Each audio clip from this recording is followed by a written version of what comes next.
You are a Muslim, my friend? I'm an ex-Muslim. Am I still allowed to talk? Okay, you are an ex-Muslim. Okay, we will let us. What do you want to share with us? Oh, thank you so much. It's been nearly 1 year. I tried to call you, CP. I'm a Shia. I All was right. born in Iran, Okay. and by the grace of Lord, I'm Christian now. Wonderful. So most of the time, you talk with the Sunni Muslims. Yeah. And Last week, actually, 2 days ago, we have a Shia. Actually, he claimed he is not a Shia. He claimed he is just a Muslim. He didn't say, but I can tell he is a Shia. Yeah, and he referred to the Masud Rajavi. We know him. Right. Yeah, he's a terrorist, actually. Yeah. How can I use, because the Shia, they're so deceptive. When we say the Hadith or Tafsir, they say we don't agree with any of them. So how can we argue with them?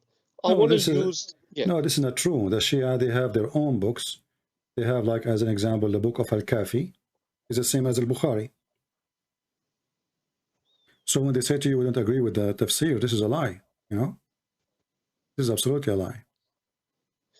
And is there any reference to your books in regards to how to debate with Shia?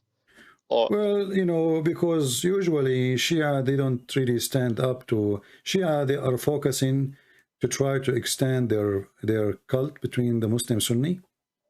They are not too much exist in the front of us. The majority of people are Sunni. That's why we don't focus too much on them. But, debating Shia is even easier than Sunni, except one thing. Shia, they practice taqiyya and everything. You know what taqiyya, right? I don't know it in my language. Is when you can lie in order to do protection. Oh, okay. Yeah. So in order to protect your belief or yourself or from being exposed, you can lie. It's okay. Muslim Sunni, they practice taqiyya too. But Muslim Sunni, they are, less... Shia, they use taqiyya and everything. Two Muslim Shia, they are arguing about something, they use taqiyya. Yeah, that's right. Yeah. And is there any funny things in the tafsir like Al-Kafi that I can use it? Like in Al-Tabari and Ibn Khatir, there are so many stupid things. I'm just wondering if there's anything in the Kafi as well? Well, the Shia, actually, they have billions of things. I can give you some example from their trustworthy books, so they cannot say we don't agree with it. As an example,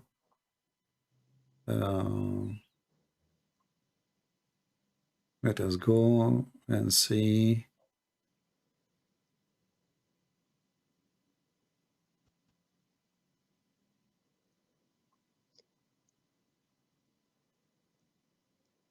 Let us show you some reference.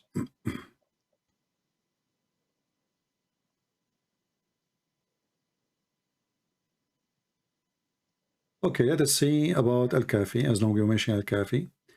As an example, they speak about the sign of an imam. You know what imam is, right? Yes, that's right. Okay, the imam is a person who don't scratch he don't stretch, his hands. And he see his front and he see his back. And his farting smell like musk. This is in the book of Al-Kafi, volume number 1, page number 319. Let me find it for you. And put it on the screen, and we will use Google Translation. So Shia don't say we are making things up. This is the book of Al-Kafi. Al-Kafi is even more authentic than Al-Bukhari for Shia. Volume number 1, page number 288, it says here.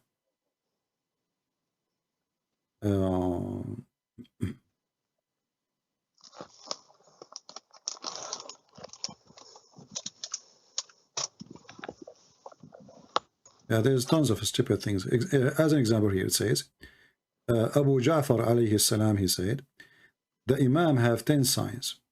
First of all, he is born circumcised already. Born with circumcision. And then, if he fell in the ground, he fell only on his ass.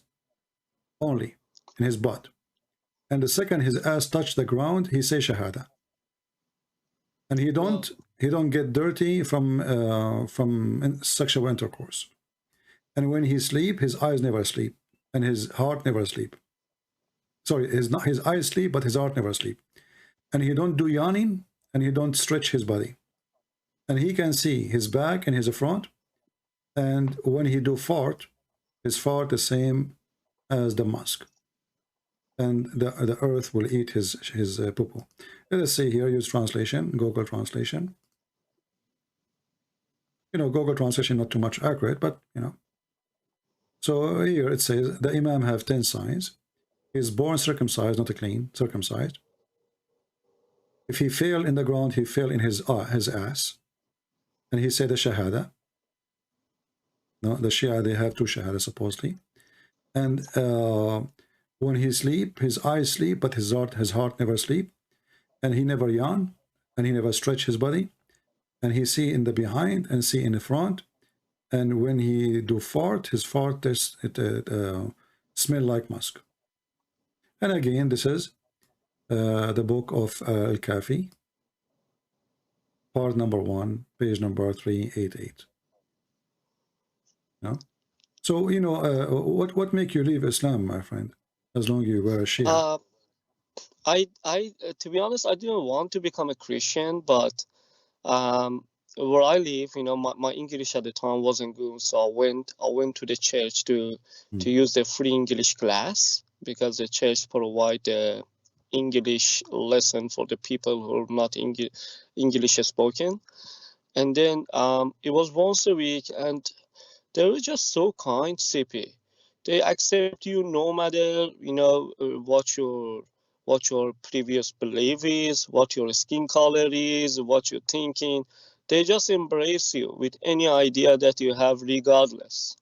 So slowly, I was like so curious to see what they believe. You know, why they're so kind with no exception. They love everyone, and then is unconditional love. And I said, and slowly, you know, I start attending the church, not for the English, but for the Bible study and these kind of things. And I realized they have the all reading from the same scripture, which is the Bible. And in the Bible says, you know, even love your enemy, love your neighbor like you love yourself. I said, oh, that's why, you know, it's the roots of the Christianity is all based of love, not the hatred like Islam. And that was the reason. So, but what made you first, like, you know, I mean, like, did you find Islam is to be stupid, or? Oh yeah, I was born Muslim. You know, the military service in my country is compulsory, so they even in the school, you know, when I was kid, you know, they force us to pray in public in the middle of the summer. You have to stay in sun and pray for nearly half an hour or 45 minutes. You know, they force you, you know, to be fasting, and you know, we just sneak out, you know, go somewhere in the toilet, eat, and come out. If they see you eating, they beat you. And everything was compulsory. You know, you can't find a job if you're not a believer. Even if you're not, you have to pretend. Yeah, pretending is the way always.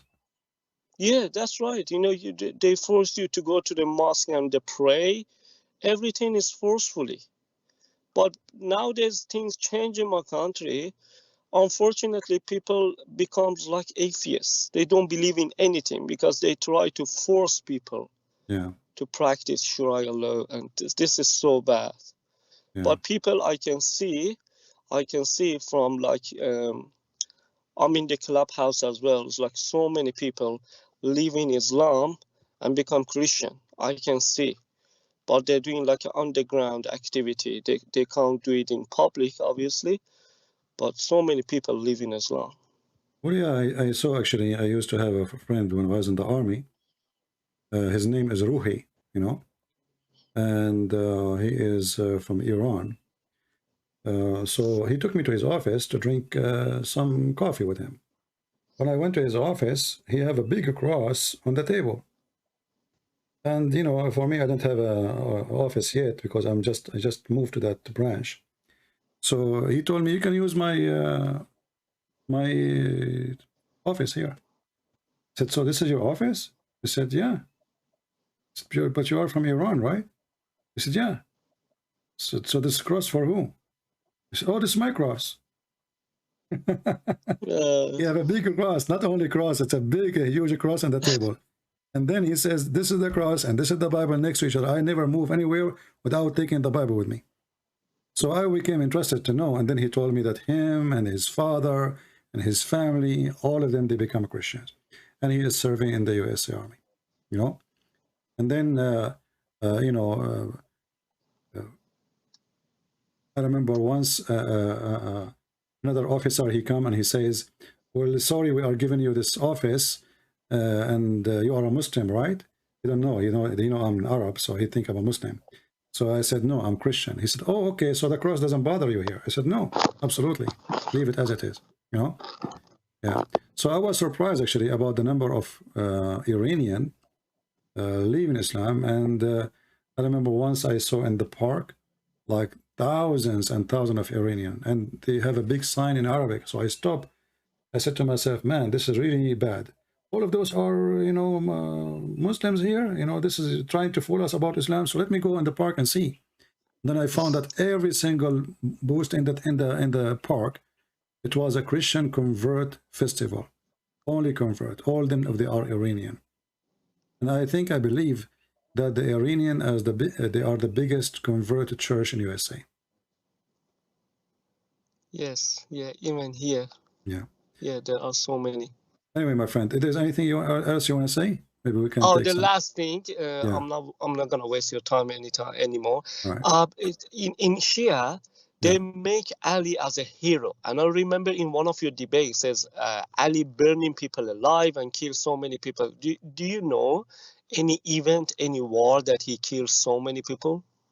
Well, you know, Muslims, they have their own stories, and we cannot confirm if it's true or not. But what we have, that Ali was a very aggressive criminal, to the point he burned people alive for no reason. Actually, even a group of people, they praise him so much, he burned them alive. Let us see where we can find the hadith, and this exists in the Shia and the Sunni book.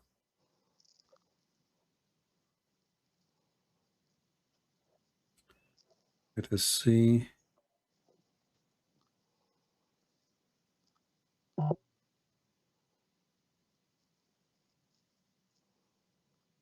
Here I see Muhammad burning people are burning trees. We want to find where Ali burned. Here we go. This is Sahih al-Bukhari.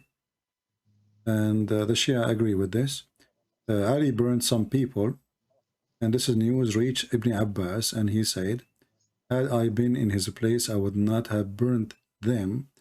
As the Prophet said, don't punish anyone with Allah punishment. No doubt I would have killed them. For the Prophet said, if somebody, a Muslim, disgrace his religion, kill him. So obviously Ali is a very, very aggressive criminal. Now about him being a hero, I don't know what hero mean. I mean, being a fighter, maybe. It might be. Aggressive criminal, maybe. But that will not make him a good man. You know what I mean? Yeah, they say in the night time, Ali went out and, you know, just start feeding the orphan, put the food behind their door and these kind of things. Well, those stories, there's no, I mean, the Shia, they have endless stories.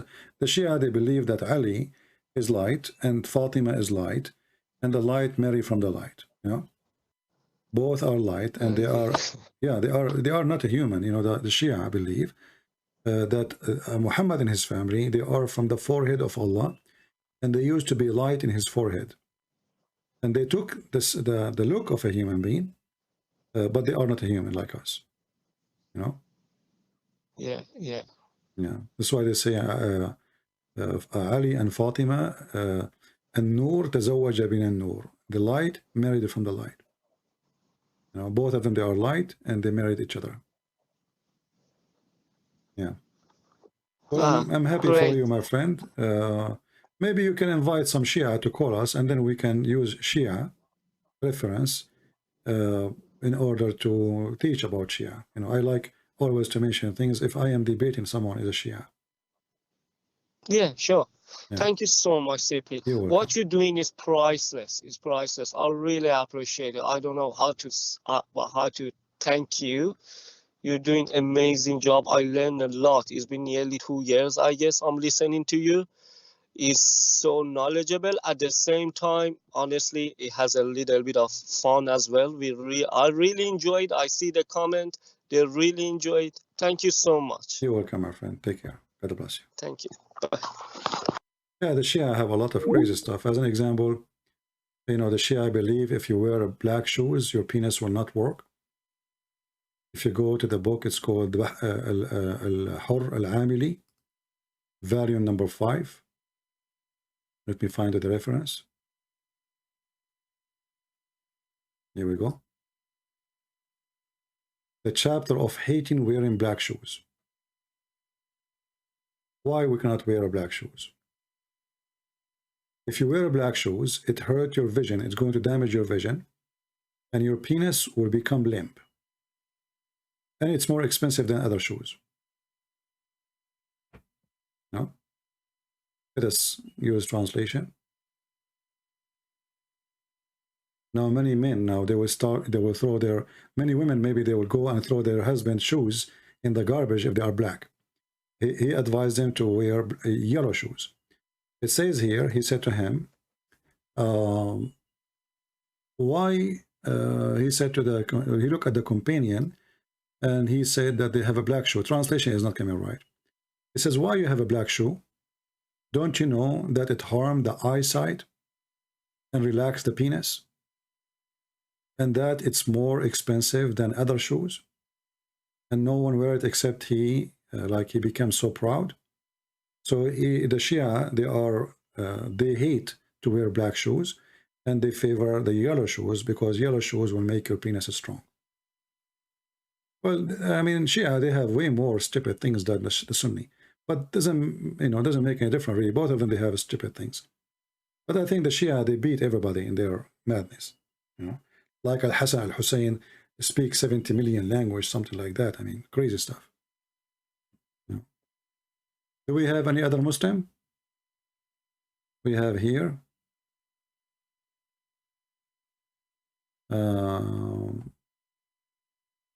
Let us see this Muslim person.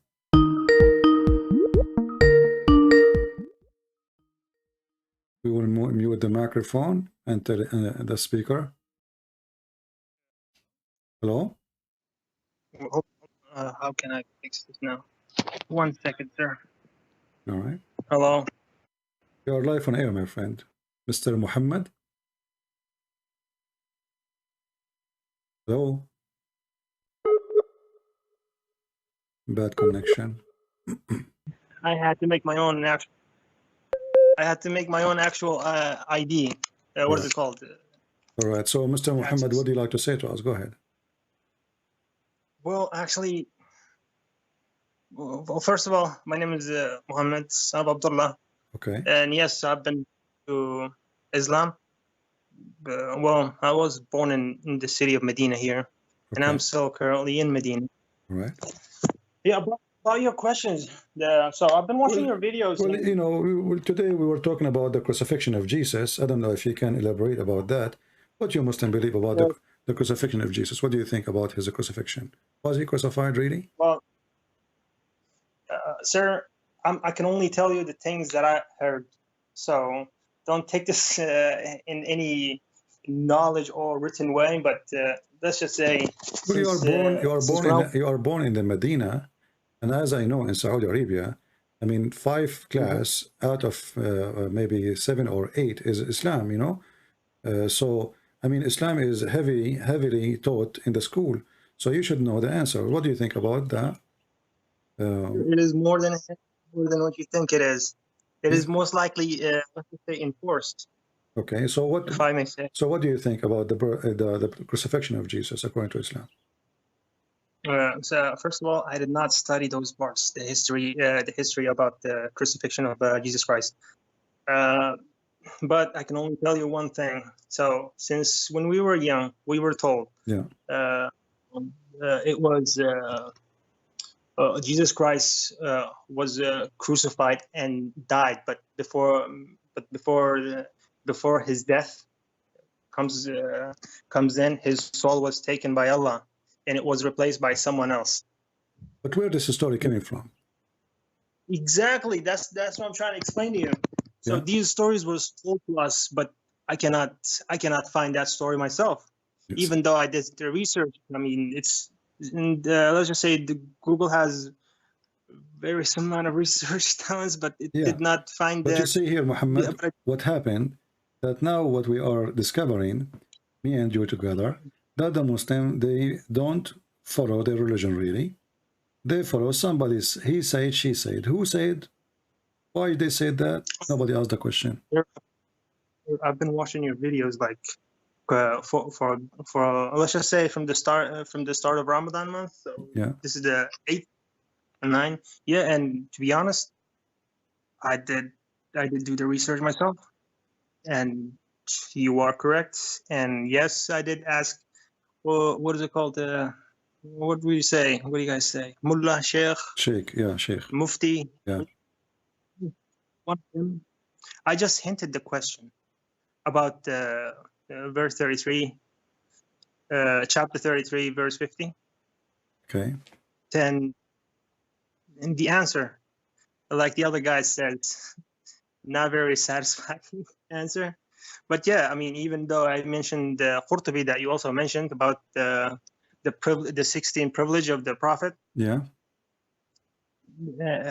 all those things, and the answer that I got was not what I was expecting.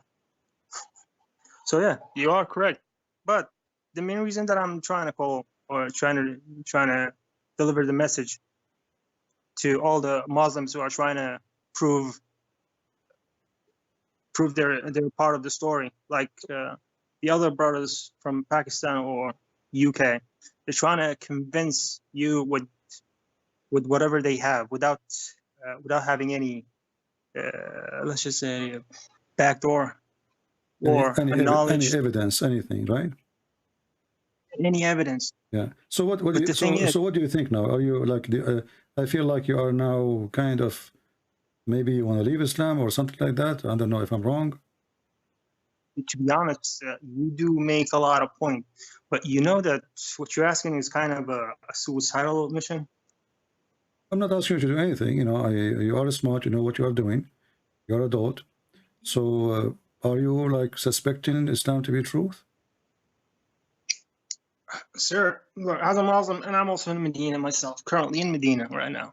All right. Okay, you can hang up if you don't want, I don't want you to risk your life. You know, we are live on air, as you know. So if you think that will risk your life, you can hang up. Well, at least let me say one thing that I wanted to share from the beginning. Okay.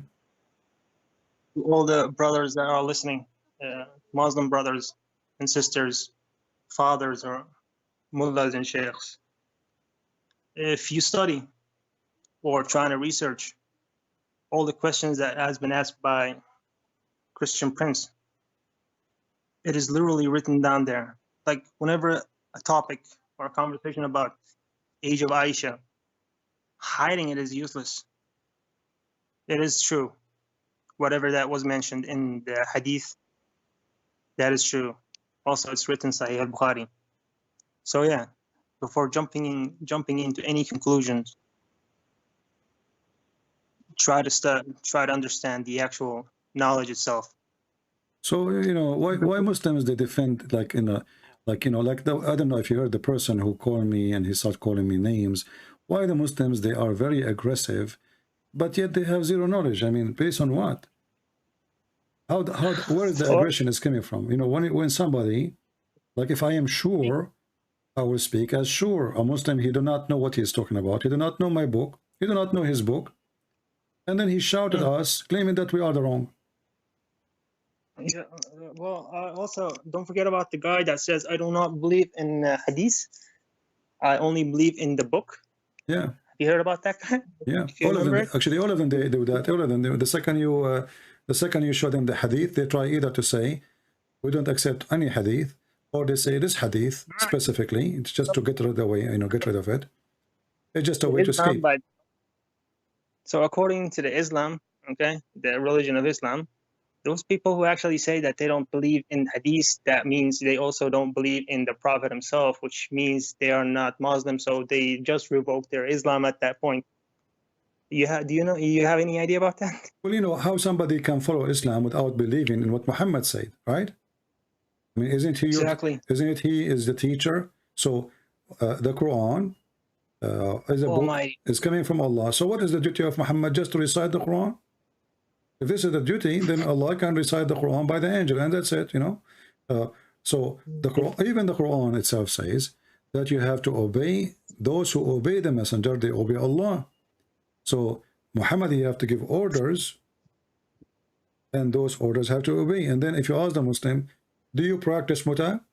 They say to you, no, it's forbidden. They say, okay, then you have to accept the hadith, because it's forbidden by whom? By the Quran? No, the Quran approve it. And then you ask how the Quran can be deleted or disapproved by hadith. The Muslim always lie to us and they say, well, if the hadith contradict the Quran, we take the Quran over the hadith. Then we find the second we ask them about the muta, they say, well, you know what? We don't accept to do muta no more because the Prophet, he forbid it. But this doesn't mean hadith is more strong, a statement of Muhammad is more strong to follow than a statement of their God. So which one the Muslim they follow? Yeah, let me add to that if you don't mind. Go ahead. You know the Shias, this Shia side. Also, in the Quran, it's only mentioned the 3 prayers, not the 5. Exactly. Okay. Yeah. And one more thing. There was one more thing about the Shias that you mentioned, and I did research, and it turns out to be truth. That was also written in the Quran, and it actually did approve, but it's been added as an addition through hadith. Everything is. I mean, everything is. The issue is Muslims, they collect those books for centuries, and now we read them for them. They get upset. How come you did not get upset for having those books all those years? And if they themselves read the book, they don't complain. As an example, there's a guy, he have a video, I don't know if you saw it in Suku Film channel. He was saying, sound like Allah, he gave us permission to do prostitution. But when I make a video, says the Quran teach it's okay to do prostitution, they say it doesn't say that, CP, you're a liar. But when they speak alone, the video is there. When they speak alone, Muslim together, they say, look like the Quran give us permission to do prostitution. If I read it for them, if I read for them and I am the one who say it, they say you're a liar. When a Muslim is alone, they read it and they agree, it's okay. Very hypocrite, very hypocrite cult. Yeah. Oh yeah. About the slavery thing that you mentioned about the Arabs and the slave owning thing. Just so you know that it's still an active thing. Well, I know what Saudi Arabia is. Until now, they have slaves, and the biggest slavery country in the world now is Mauritania, as I understand, and never been forbidden by Islam to not to have slaves. You want to count about 5 million. Yeah, the whole country in Mauritania, almost the 70% of population is slaves until now. But you see, slaves is not really what make me refuse Islam or not, because Muslims, they try to explain like, Islam came and there's slavery already, and Islam encouraged people not to have slaves by what? By freeing a slave. But if you read carefully, you will see Muhammad, he made to free a slave, but he did not forbid him from capturing a new slave. So now it's like you have to sacrifice a turkey in the Thanksgiving Day in America. Oh yeah. So what you have to do? You have to buy a turkey. Video. You have to buy a turkey, right? In the Thanksgiving Day. So what Muhammad did, in order to flourish the slavery market, you go buy a slave, you free the slave, and then another Muslim, you need a slave now. because he want to be forgiven. So he go and buy another slave. And this is will make the market of slavery go crazy. So Muhammad, he did not forbid slavery. He encouraged slavery. In the same time, Muhammad, he did not free his own slaves. Even Bilal, the most famous slave, which is bought by Abu Bakr, Muhammad, he died, and he come to Abu Bakr and he said, Bilal, he said to him, well, if you bought me for the sake of Allah, free me for the sake of Allah. They keep promising him you will go to heaven, you will go, okay, but free me, I fought for you, I almost died for you many times, free me. The man is begging for his freedom. If you don't mind, cut you in right now at this point. For the audience of yours, I bet there's multiple Muslims actually listening to it right now. Brother CP is saying is the actual truth, and it's also proven through hadith as well. It is the truth, and you cannot deny it. Yes, it may sound a little bit skeptical and not Islamic, but that is what it is. I mean, if you're a Muslim, you have to accept the truth, as it's written, as it's proven. The hadith, the word hadith means muhadasa. Muhadasa means conversation or word. Don't speak Arabic, because that might reveal your identity if you speak in Arabic. Speak in English only. Yeah, that was just one word. Yeah, I know. Yeah, but it's okay. I mean, just because I don't want you to get harmed. Yeah. To be honest, well, for me, it's kind of easier to find what is it called, the translations, because the book itself has been translated for more than a few languages. Yeah. And I do communicate in multiple languages. Well, let's just say 7. And on some of them, I do search the translation in the languages that I know, like 7 of them. Like also, it's written in the Urdu translation as well. It's used by the nation of Pakistan and Bangladesh and India and few more other countries, if I'm correct. Yeah. Well, my friend, thank you very much for calling. And I hope we will have more Muslims see the truth, and the truth will set them free. And for me, I encourage you to read the Bible, so you might save yourself, because we might leave Islam, yes, but salvation, is important too, right? I'm already on it. You don't have to mention it. I'm already on it. All right. What do you think about the Bible then? Well, let's just say, now try to understand the point of view of a person who was actually raised in this religion since birth. Yeah. Okay, and living in a country or a part that is, that is actually enforced. So looking through other let's just say other religions, it's kind of risky. But thankfully, I mean, we are in the 21st century. We can use our mobile through VPN. Yeah, I know. Yeah, well, I understand. But, like now, we're lucky more than before, before in Saudi Arabia. I mean, even satellite is not there. People in Saudi Arabia used to listen only to a radio Monte Carlo. I don't know if you know about it. It's a station in Arabic, and they have, like, after they close, after 9:30 p.m., they have a program. They close for 15 minutes. Then after that, they have a program for the Arabic Bible. And this is how many Saudi, they left Islam by this station. You're talking about, like, when I was 13, that channel was on. Yeah. I remember it. Yeah. I remember it, the time when the war against Palestine was also started, because that was also on the TV. I remember it because we used to have those box TVs with clicky turn things. Yeah, well, the Muslims, they are even like, once there is a Saudi, he was watching a TV news, and he saw, like, Israeli soldiers and Palestinian, Hamas, etc. So he said, where is that? They said to him, this is the Jews in Israel with the Palestinian. He said, Jews in Israel, like the Saudi, they move their hands, Jews وين المسلمين منهم؟ ها؟ وين المسلمين منهم?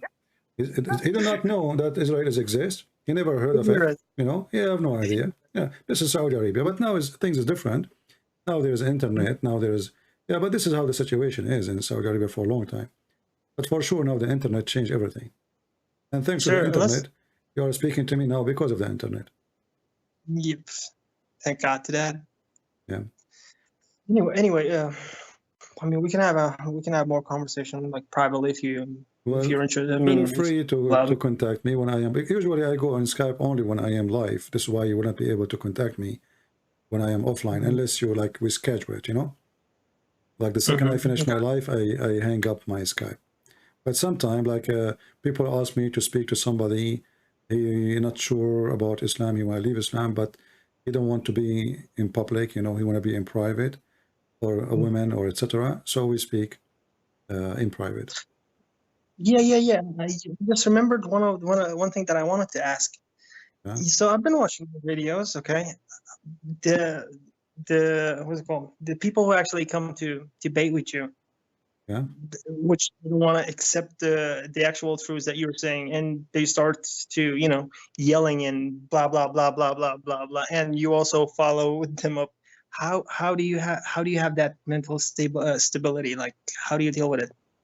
I know you have a life too. I know you have probably maybe family or relatives that you're living with. How do they deal with those? Well, for me, I look at the Muslims. I feel sorry for them first. It's like, when somebody, you go to the hospital, you're a doctor, and when the patient, he see you, let us say you're like a kid, and he see you have a needle in your hand and you want to give it to him, right? The kid, he hate you because you are going to give him a needle, and this needle will have pain, and not only that, the medicine might be, like very painful, or when you drink a medicine, he forces you to take it. It have a very bad taste. This is what the Muslims they do to me. So they, they get upset. They shout. They move their legs and their feet. They hit the ground. They curse me. They call me names. But I understand that this is because of their foolishness. So I forgive them. Like the guy who, like they provoke you. But I learned too, the Quran. The Quran says that the Muslims, he told the Muslim, the Quran, that the reason the Christians are nice, not because they are nice, because Allah, he cursed them and he made them subdued to you. So the Muhammadan, he learned that when a Christian, he is nice to him, he think that this is because Allah, he cursed me and made me nice, so the Muslims, they are like superior, Wow. So this is what it says. Yeah, this is what it says in many verses in the Quran, actually, in chapter 2, verse number 61, and chapter 3, verse 112. So the Christians are nice, not because they are nice, not because they are following Jesus, but because Allah, he put a shame on them, Wow. So they put, so the humiliating will strike on them, whatever, so always ضربت عليهم الذلة. So wherever you see them, always they are, they act like you insult them, they don't beat you up, they don't fight you. You insult them, they say, may God forgive you.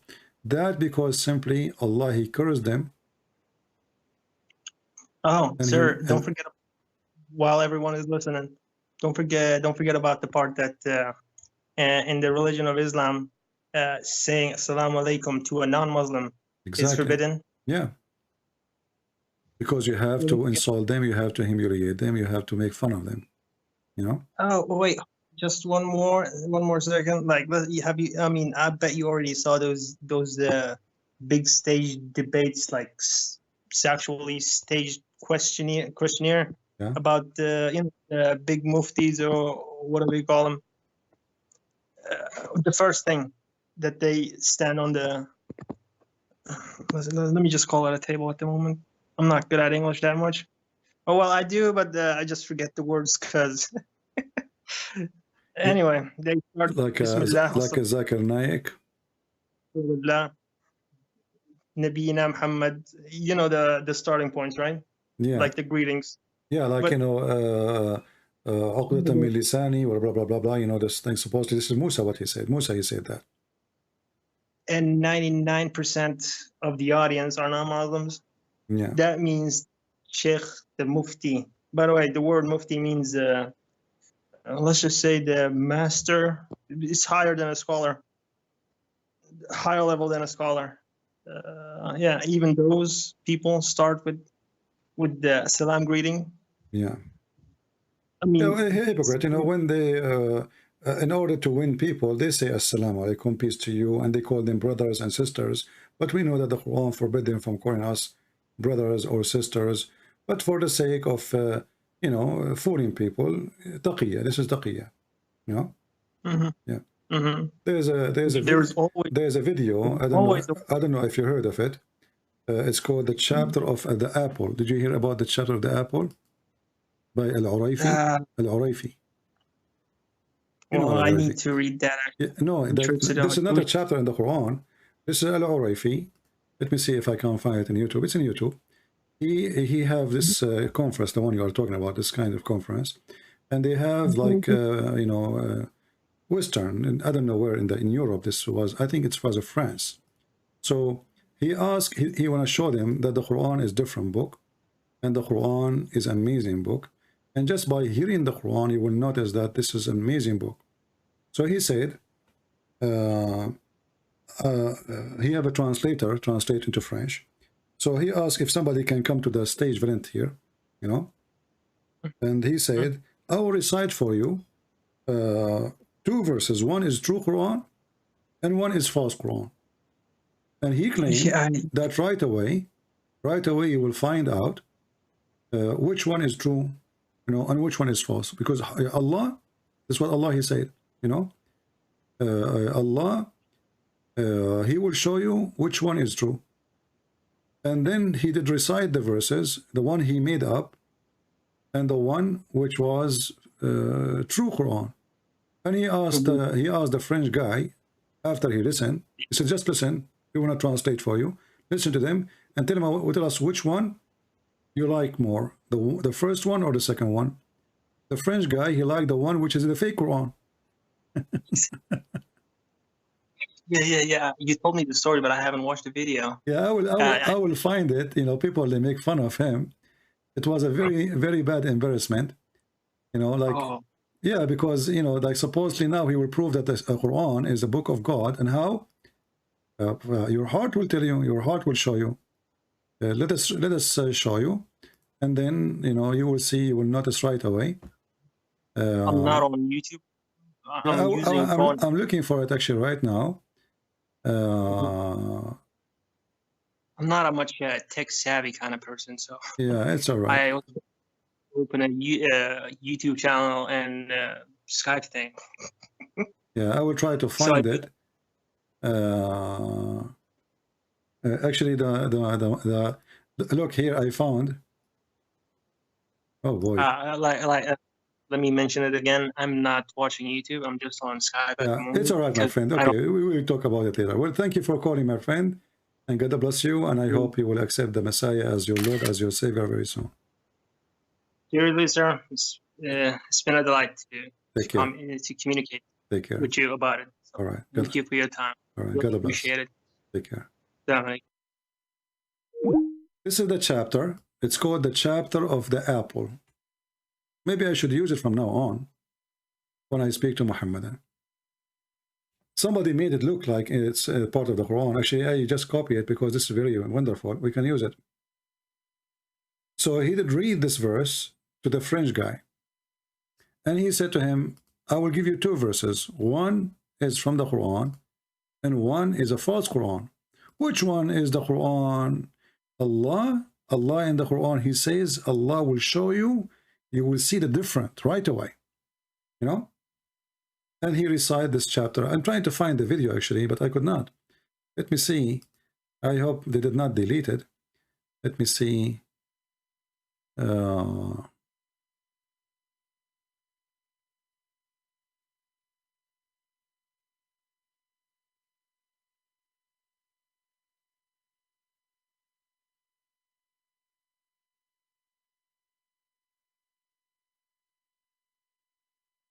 where we can find it.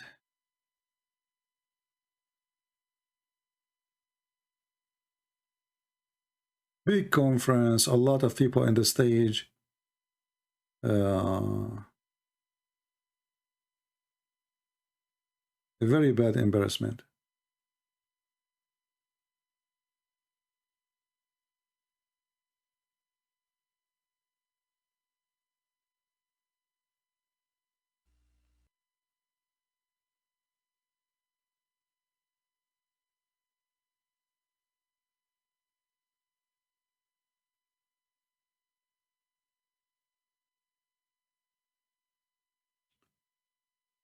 Let us try to look again. I don't know. Maybe they took it down.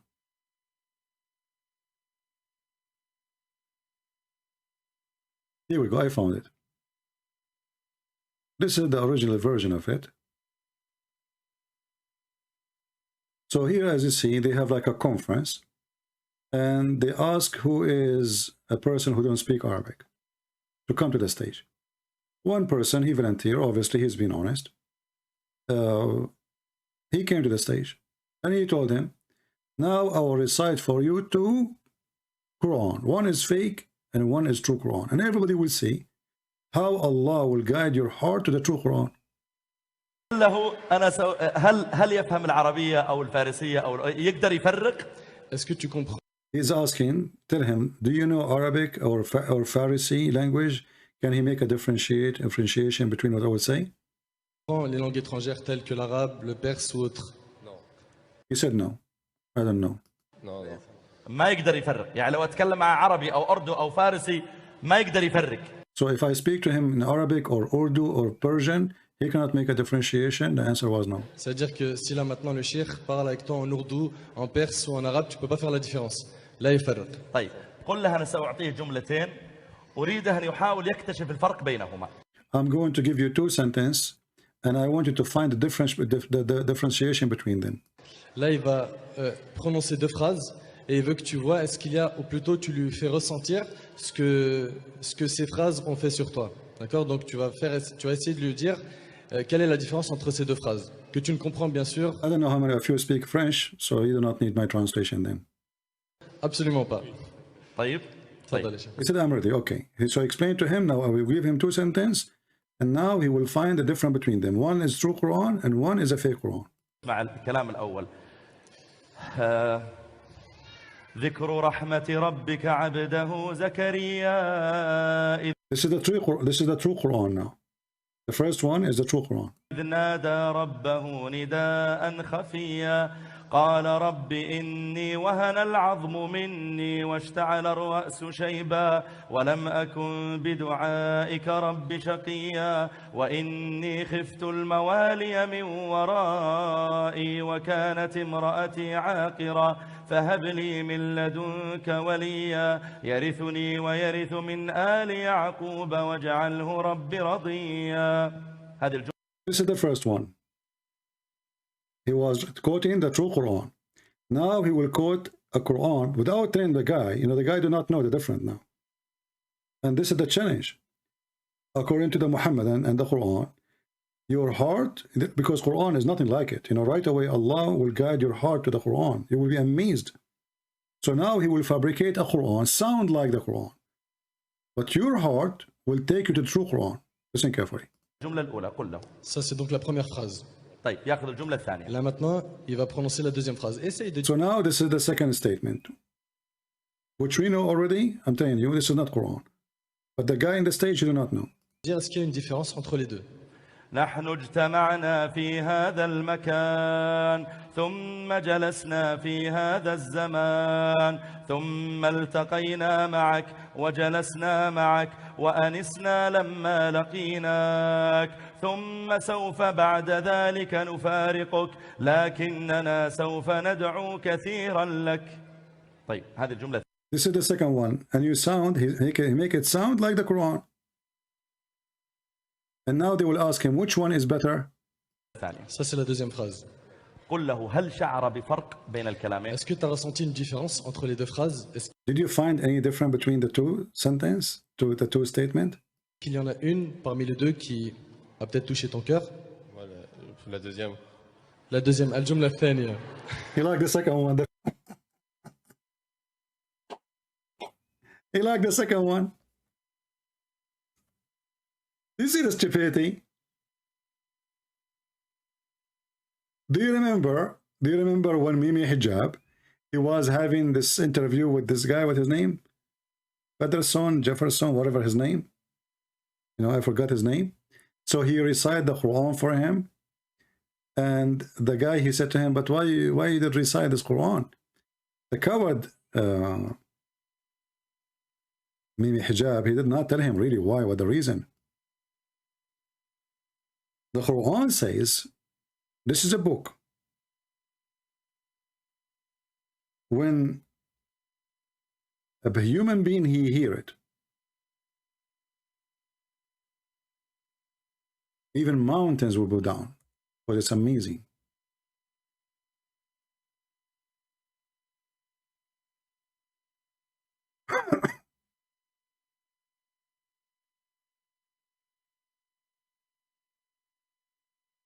So he said to himself, I will read the Quran for this guy, you know, and then right away when we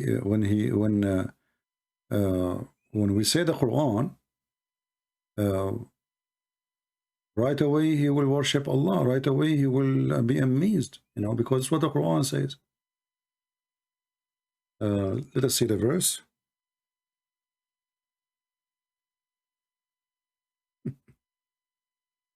This is what Muhammad told them.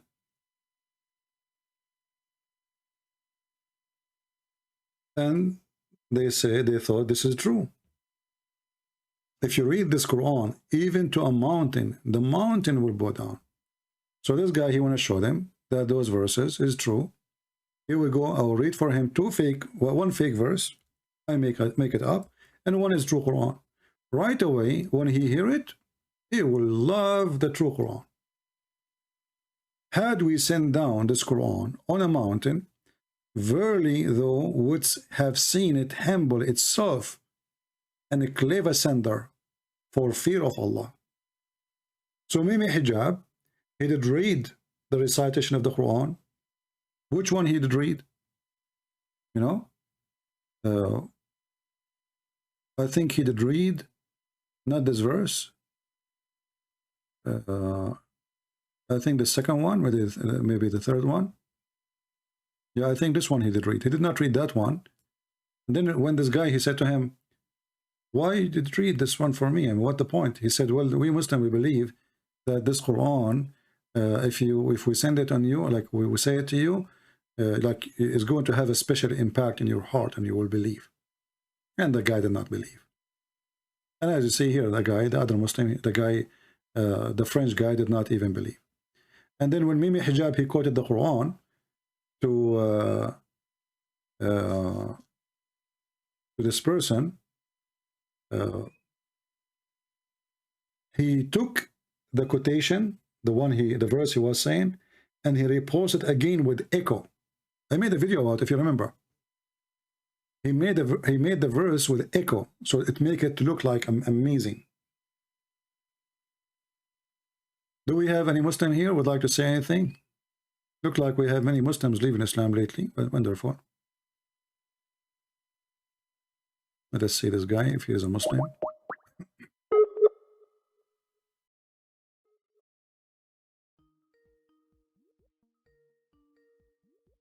Yeah, Jordan Peterson, yeah.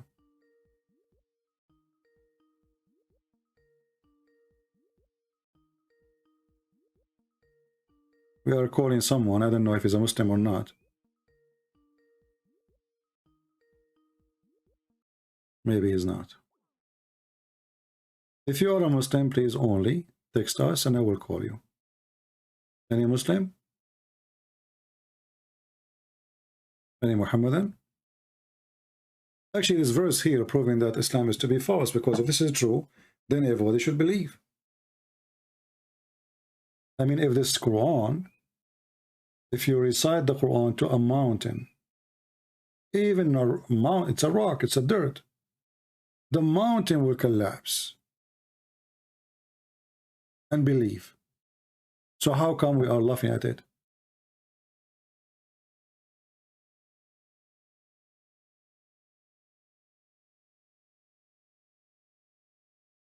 Yeah, we have it in our intro video where Mimi Hijab, he was speaking to Bert Harman, and he said to him, if this is a book made by other than Allah, you will find a contradiction. And then Bert Harman, he made fun of him. He says, well, there's a contradiction or not, that will not change anything.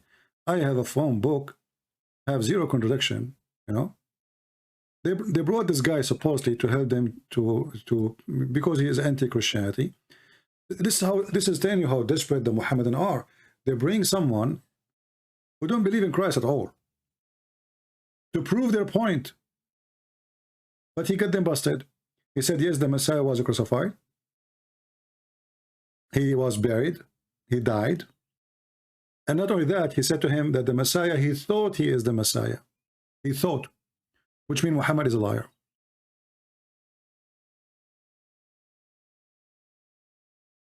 If you remember here, and you know, I find it very funny how Herman, he got him busted in 2 seconds, even though this guy, for me, he looked like a joker.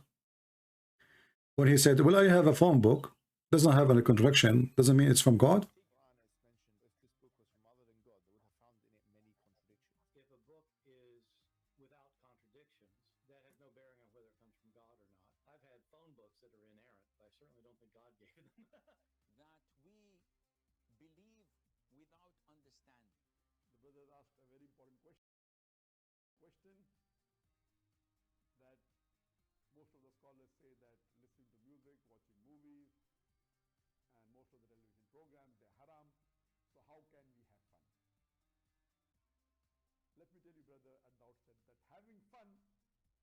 In Islam, as long as the fun is halal fun.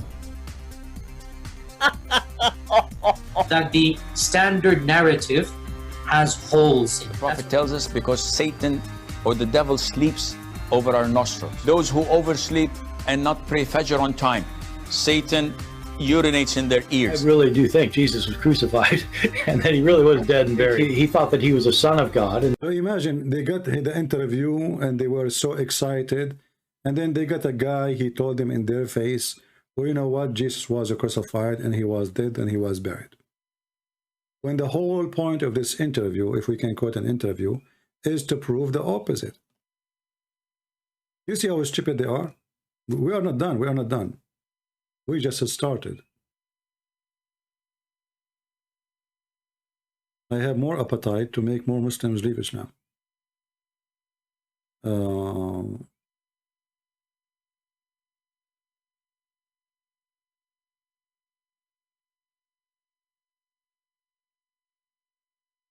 You communicate with me in other account.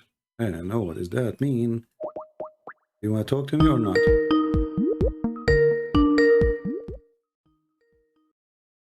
Hello? Hold on. Oh, 1 sec. Hello? Yes? Hey, how you doing, Are sir? you- I was trying Are you a Muslim? to sir, I think we just had a communication earlier. Oh, okay, so this is like different account or what? I don't know. This is the same one? I'm not sure. I think this is the same one. I'm trying to add Oh, you on a okay. different All one. right. So I thought this is the different one. I apologize. All right. Like I said, okay. Yeah. See ya. Yeah. Okay. I don't know. I don't know who's calling me. You know, I see text. I thought maybe this is a new person. Let us see if there's any other person.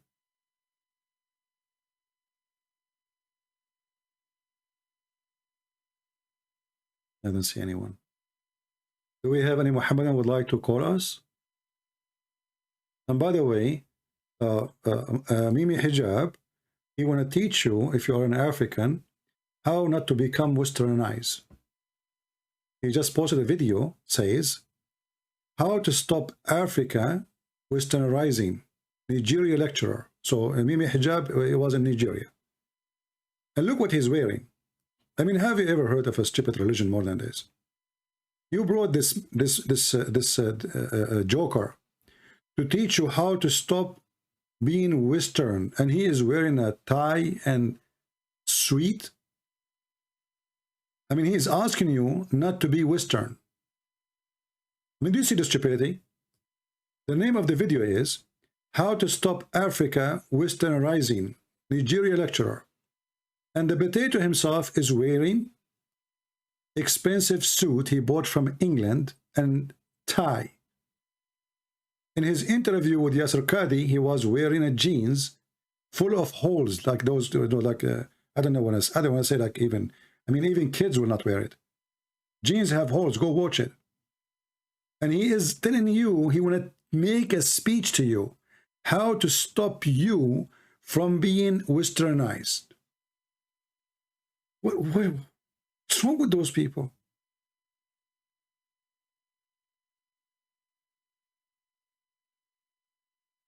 The guy is wearing bikini, and he is teaching you how not to wear bikini. And why you should not wear bikini.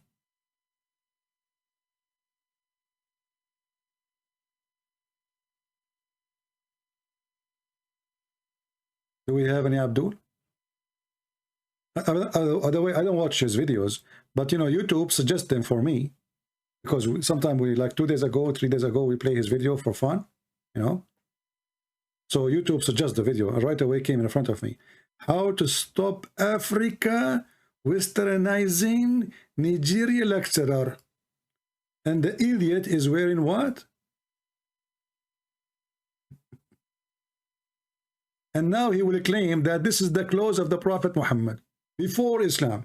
And the Christian, they hijack it from them. The kuffar, they hijack it from the Muslims. This is the true Muslim clothing.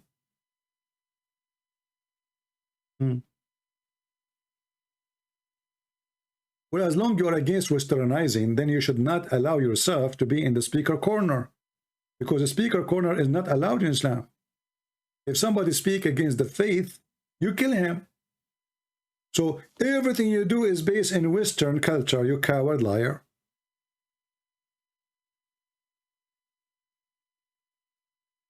Do we have any Muhammadan? Call me and I will educate you about how to stop yourself from being Western. Yeah, you know, well, you know, thanks to David Wood made him famous. We have to admit. So now this guy, he, you know, he like a Muslim, they invite him from everywhere. Even they put him in a commercial advertising. I mean, you name it. The guy is all over the place, you know.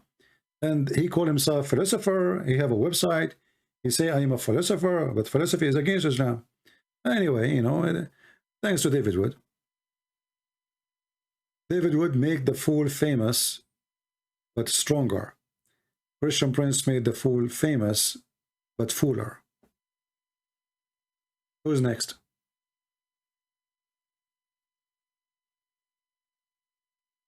Do we have any Muhammadan?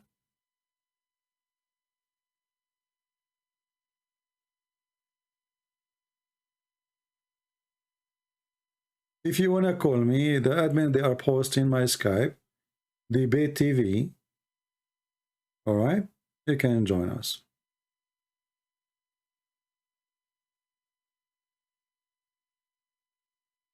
Yeah, you see, my problem with, you know, some Christians who debate Muslims, like, I appreciate their work. I'm not speaking against them. Some people, they think I'm putting them down.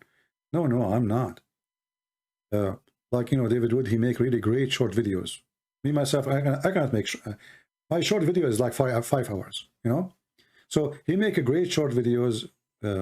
He goes straight to the point. He's smart, but in debate, he is not good there. Why? Because he did not learn that you are not debating Muslims. You are not. Muslims don't debate you. Muslims, they are there to lie. If you notice how many times I have to repeat my question to the point I give you a headache. Answer the question. And you know, some of you says, let the guy talk, man. Let the guy talk. Why you talk over him? He will not. If you let him talk, he will talk forever. He will say nothing. You have to force your question. Otherwise, there's no point of this conversation. Christian until now did not learn how to speak to Muslims. They assume that when they speak to a Muhammadan, he is a decent man. I mean, come on, the guy have a beard. He pray to Allah. So you assume what? You assume that you are talking to a believer. But didn't you learn by now that those believers in the devil and they are allowed to lie? And for them, they believe they are at war with us, which means, and war is deception. Don't you know that there are people who believe that it's okay to lie to the Christians? So you are not debating them. We have to get them busted. We don't debate them. When I called this coward, he hung up on me more than 7 times in less than 5 minutes. I did not say anything. He played for me an audio. Did you say that? Okay, you have 30 seconds to answer, and he hung up on me. Why? Because he was terrified if we have an exchange of conversation. Where's the debate? He promised the Muslim to have a debate. How come he have 3 hours for David Wood, but with me, he don't dare even to give me a second? Because he knew what will happen if we have a real debate. Do we have any Muhammadan here?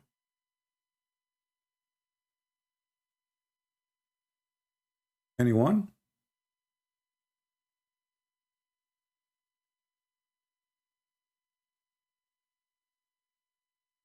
Any brave Muhammadan? But you know, we are so happy to see that Muslims now, they agree that Islam is nonsense. Muslims, they don't even believe in what's written in their book. They don't believe in even what Muhammad said. They believe in he, she said. Or maybe they don't believe at all, but they say what he, she said because they have no answer. Make it appear? What did Allah do to make it appear that he died? Let me warn you. And my language is sometimes very harsh because that's the only language some people can understand. Don't come with this nonsense, because it is not only pathetic nonsense, it is absolutely sinful to say that Allah, wa na'udhu billah min hadha, Allah calls someone else to take the appearance of Nabi Isa alayhi salam, and that innocent man, innocent because he never claimed to be the Messiah, he was crucified. Wait for judgment day with that nonsense. Pathetic nonsense. It's not there in the Quran, it's in your imagination. That's why it is. And yet it took the world of Islam by storm. Nonsense. You see the nonsense? This is their Sheikh saying that the Muslim belief is nonsense. All the Muslims I did not meet ever one, he did not say to me that they believe that Jesus was cloned by somebody. This is their Sheikh. He is getting them busted. Nonsense. We have a Muslim here is complaining, saying, his name is Batong Orange Otan. Christian Prince, you must prove the Muslims that call are not paid.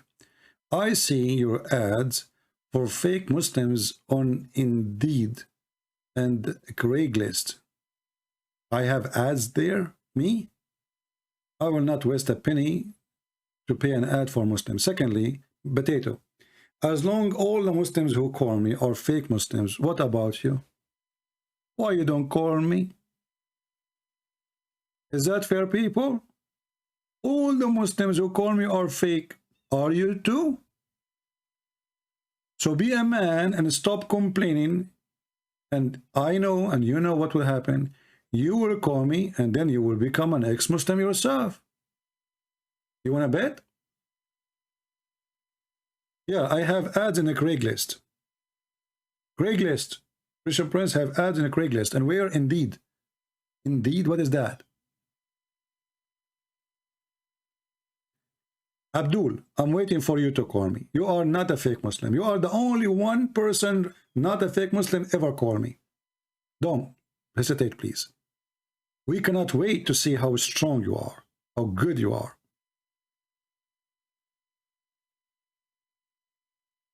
Anyone?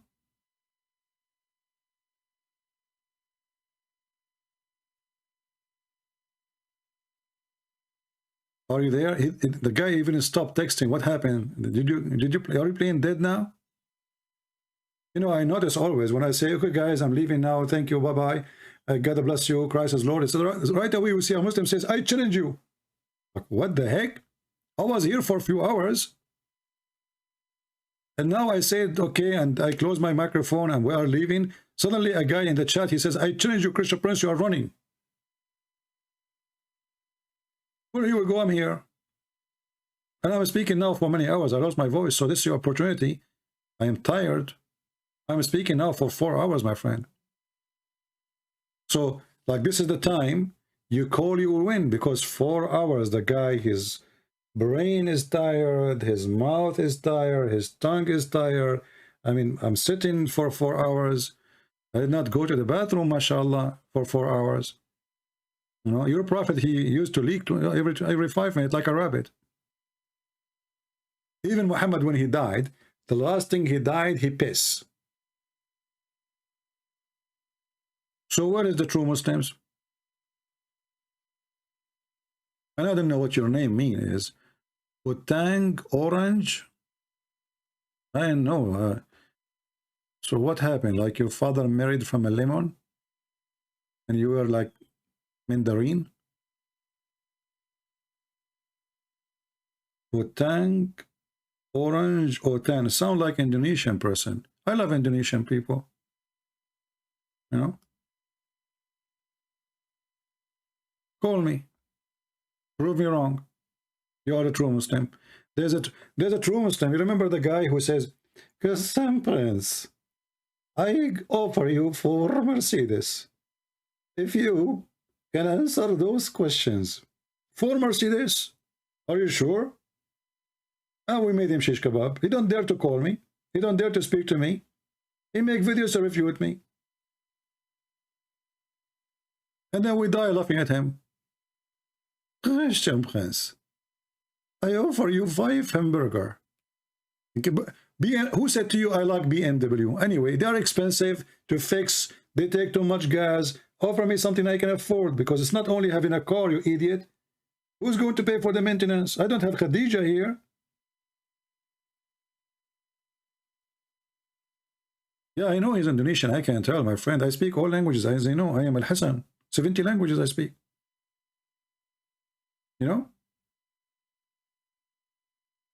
And look, he stopped texting. What happened to him? He went dead. Somebody get some water.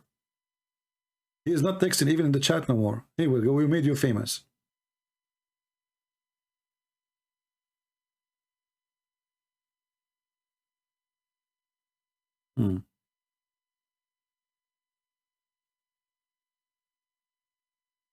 This guy remind me of the Muslim I saw once in the Philippines.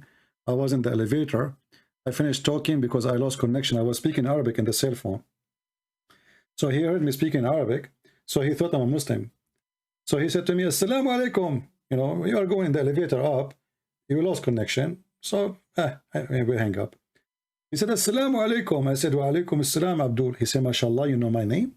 You should see his face. You should see his eyes. His eyes were coming out like, how in the world he knew my name? You know? When I said to him, Wa alaikum assalam, Abdul, his name is like a frog coming out. Like, what? MashaAllah, how you know my name? I said, don't worry about it, Abdul. All Muslims are Abdul. You know? He said, you are a Muslim, right? I said, no. Thank God I'm not. You should see his face. He could not believe it. I'm saying to him, thank God I'm not. I'm not stupid. He said, what? You know? And then I took him. I changed my direction. I was going up in the building, me and him. And I said, what about me and you? Let us, you know, I don't know where you're going, but if you have time, we can go right now, me and you, to the park. We sat there, and I can show you why I'm saying, thank God I'm not a Muslim. So, Mr. Botang, orange, lemon, mandarin, chocolate, whatever your name is, do you look? You are holding your shin. You are a thinker. Wow.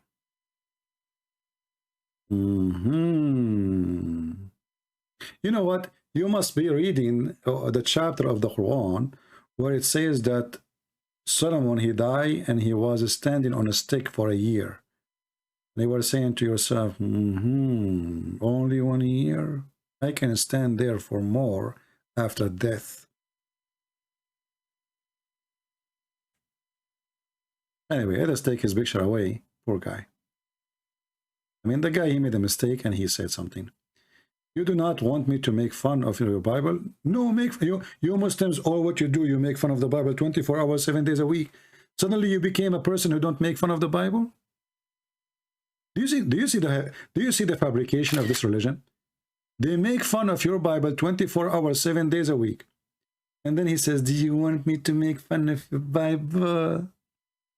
Well, isn't you Muslims who curse us 5 times a day and say, don't Allah, you read Al-Fatiha, you say, Allah, don't make us the same as the lost one. Who is the lost one? The Christian, right? And who is the cursed one? The Jews. Suddenly you are a person who is not rude. You call us pigs, you call us monkeys, you call us infidels, you call us kuffar, you call us filthy, you call us worth of the animals. Do you want me to make fun of the Bible?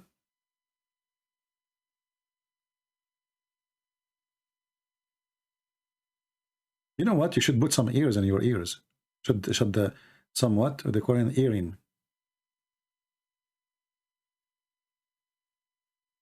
This is what you do. All your Quran is about insulting the Bible.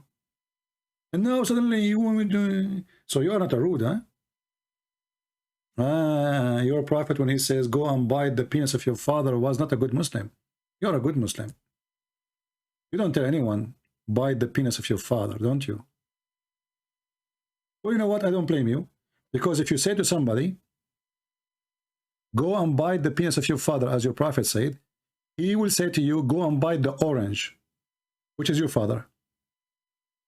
As I see, your name is Botang Orange. So orange is your father name. So go and bite the orange. You say to him, go bite the penis of your father. He says to you, go and bite the orange. Explain how Al-Fatiha is rude. I just explained. You curse us. You say, don't make us like the Christian, the lost Christians, or the cursed Jews. Please, Allah, don't make us like them. Okay, Allah, please. You pray 5 times, Allah, asking him not to make you like us. And then you die to get a visa to come to our country, and you wear like us. This is the chapter of Al-Fatiha. You want me to show you? Let us laugh together. This is Al-Fatiha. Please, Allah, please. Don't make us the same as the Christians, Allah. Please, please, please, please. I mean, I don't blame you, by the way. I mean, if you know how I look like, you will get scared. Maybe this is what it meant. Guide us straight to the path, please, Allah. Okay? Okay, verse number 7. What verse number 7 saying? Read and laugh. Okay, Allah. Please guide us, okay? Not like those Christians who they are erred, nor those who go astray, nor the religion of the Christians who erred from Islam. I mean, brother. Or the Jews who cursed by you, Allah. Do you see it? This is your Quran. This is what you say to us 5 times a day. Before you go even to the bathroom in the morning, you start cursing us. 5 times a day. You know what? You don't sleep with your wife 5 times a day, do you? Do you see how important we are in your life? I mean, your wife, you cannot, and I don't think you can do it, you know, unless you are a prophet of Allah. Because only prophet of Allah, Allah gave him the power of Al-Kufayt, which is a power of 40 men and boom, boom. I mean, hey, come on, he's a prophet. The qualification of a prophet is to have a very strong penis. Start tech war. I think, you know what? Muhammad, he never need to reload. I mean, his gun is always ready. Have you ever heard of a God? His prophet invoked him because his penis is not working, and then he sent him a dish of shish. I eat kebab every day. I don't get the power of 40 men. I got 39. Which kebab he's reading? I want to know what kebab he, what is the secret of the recipe of Allah?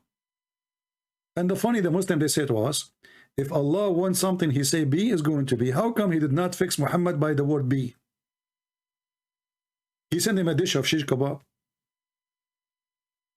And you know what? Who knows what the spice Allah is using? Maybe it's the Indian spies making Muhammad so hot.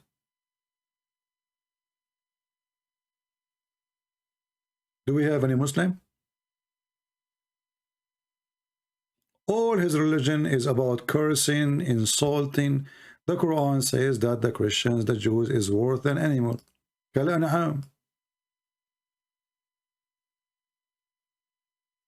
There's a Muslim from, he's a potato from Pakistan, live in England. He said, look at those cows. Look at those cows.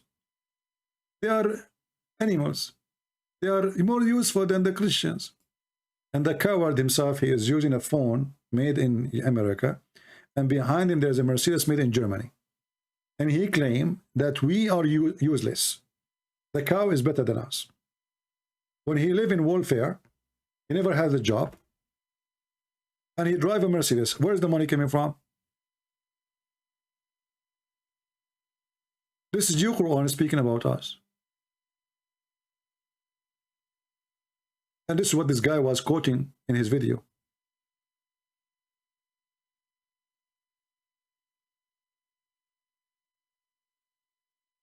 If I say the same thing for Muslim, they will say he's racist. But reality is, what we get from Muslims? What they produce exactly? Oil, this is from the ground. What is your protection? What you bring to this earth? Because of you, we have to pay 3 times more for airline ticket. Because of you, we have to go 2 hours, 3 hours before the flight. Because of you, we have security check everywhere. Because of you, because I'm an Arab, I am suspicious wherever I go.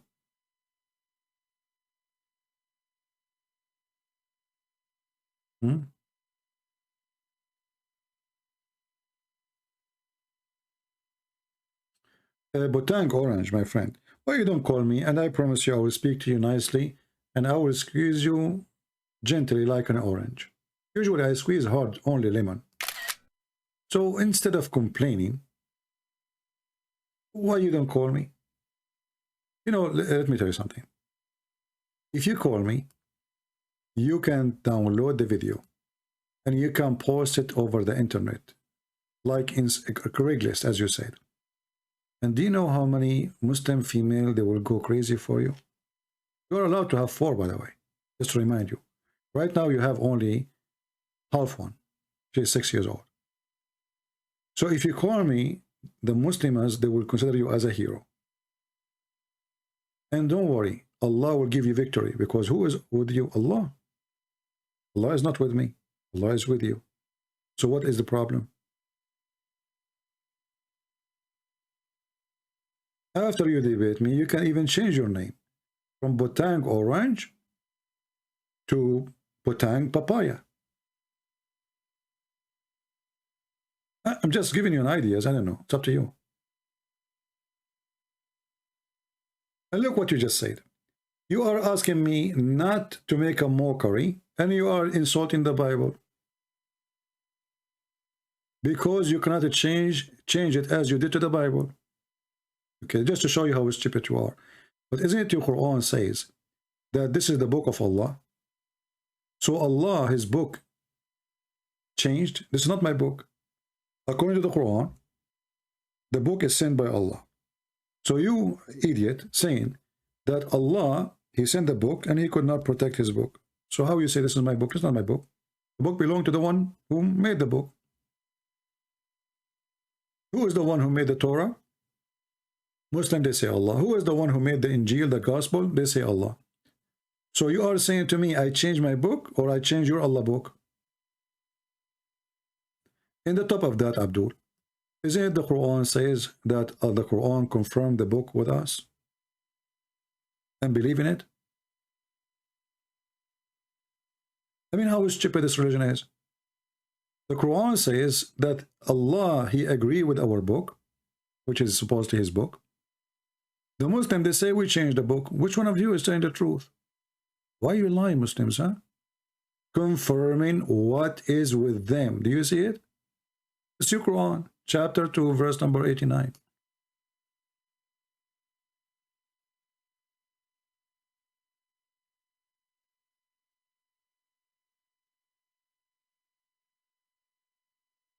Any Muhammadan?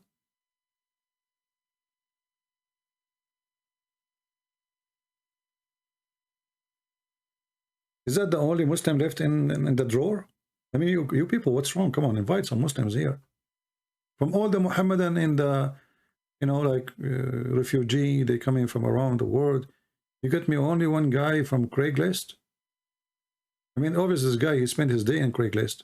You find ads from Christian Prince in Craigslist? Doing what?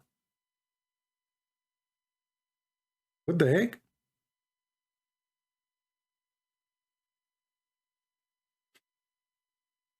I guess those Muhammadan, they see me wherever they go. I don't know, I heard a story about Zakir Naik. I'm not sure it's true.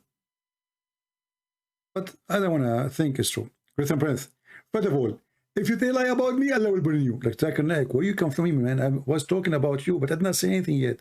How in the world you were able to jump in the line without calling? Christian Prince, I live in England. And you live in England now? First of all, you cut my word and you let me talk. I did not say I live in England. I said I live in English territory. Where is that? Bangladesh. Oh, okay. So how that can answer the question? How in the world you jump in the conversation without calling me? Christian Prince, I am a person who read the Quran, and the Quran give us the burden to go over you. What the heck is that? I understand nothing. It's not supposed to understand the Quran. Allah said the Quran have two parts. One is mutathabihat and one is not mutabihat. Zakir Naik, what mutashabihat mean? Mutabihat mean they look like the same. They look what? They look the same. The Quran verses, they look the same? So what does that mean? The Quran said the mutabihat. Okay, well, I get that. What do you mean they look the same? They look the same. Zakir Naik, I don't understand. I mean, they are twin or what? And why we can't understand them if they look the same? Christian Prince, if I give you 10 people and all of them look the same, are you going to get confused? Yeah. How you will know which one is one? It's hard if they are twins. Exactly. So Allah gave us Quran, nobody knows what they mean because they look the same. How they look the same? They are different words. Exactly. But at the end, all of them, they are confusing. I mean, have you ever heard of a God? He sent the book and he said to you that the book full of verses, nobody knows what they mean save Allah. So why he send you the book? And which verses are those? The one about zucchini or the one about orange? What is this? And not only that, the one who they are mutashabihat, the one allegorical. What? Allegorical. What the heck is that? Those verses, the one who follow them is the one who have sickness in their heart. What the heck? Allah, he sent verses. So those who have sickness in their heart, they will follow them. So he's deceiving us.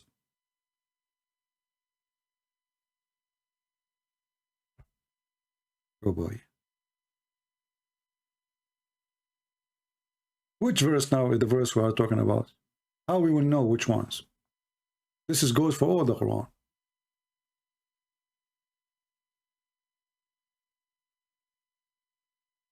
Any Muhammadan?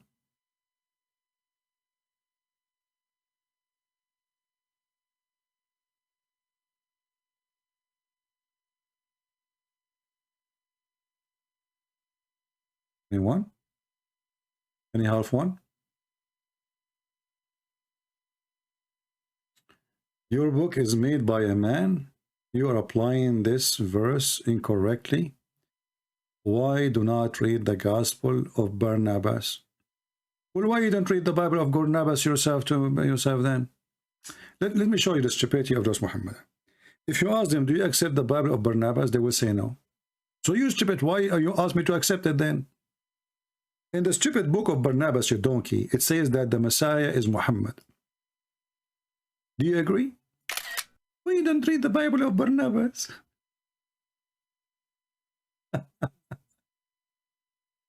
Do you accept it yourself?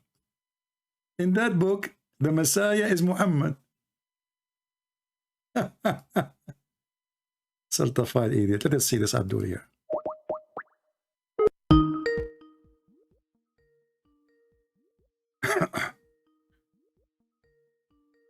We are calling Abdul.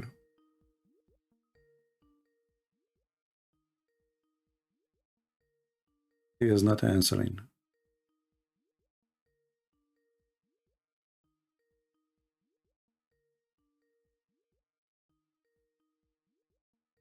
Don't text me, Abdul, if you don't want me to call you. Okay? This guy, he says, I am here to prove that the Bible is all edited for fascism. Okay, no problem. Why you don't answer? See the coward? He will not answer. Call decline. Potato. If you want to talk about fascism, let us see the fascist Muhammad. The fascist Muhammad, he believed, he told the Muslims that all non-Muslims are dirty. Let us call him again.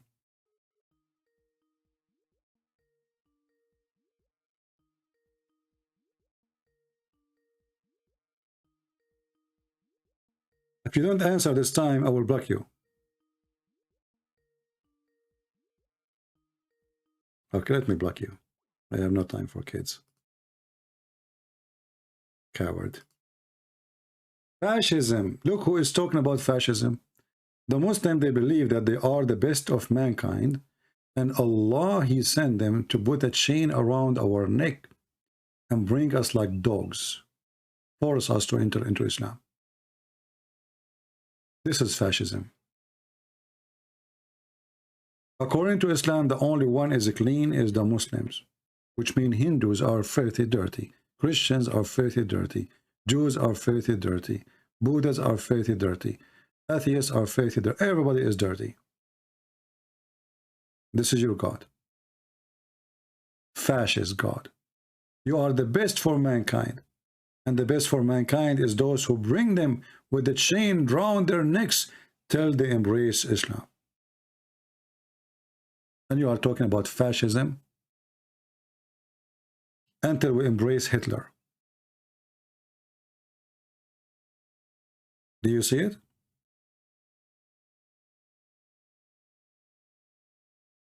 Do we have any Abdul? Who is Abdul would like to join us live on air? Mayday, mayday, mayday. Trust me, if you call me, Allah will give you a big reward. Actually, I heard that if you go to heaven, Allah will make your penis have two heads. Excuse my English. Don't you want to have two heads for one penis? Huh? I mean, even your God is, all of him is about penis. Your God is a penis. Because the God who all his promises is about your penis, he must be a penis too. Because his head is just in the penis. Why not 7 heads? Why only 2 heads? Are you going to have 2 eyes there or 1 eye? Just a question. Any Muhammadan?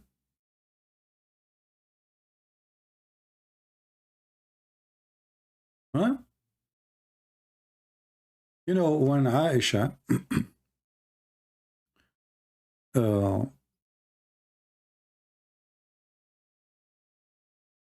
if you have my book, Sex and Allah,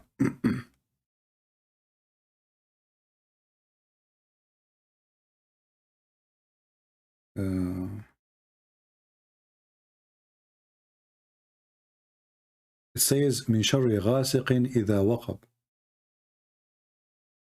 I challenge the Muslim to call me and tell me what this verse means. And look at the Muslim translation. From the mischief of the darkness as it overspread. What is that? What if I show you that this is about the penis? Any Muslim want to take a challenge? And this is a false translation, trying to cover up Aisha, she come to Muhammad. She want to have fun. You know what I'm talking about. Most of you over the age of 7, so you are mature, like Aisha. She put her hand on the hair of Muhammad. She did not have it for a long time because Muhammad is not functioning. Muhammad, he answered her, trying to get away from doing intercourse with her, giving her this verse. Who is a Muslim when I say it doesn't say that, CP, and you are lying?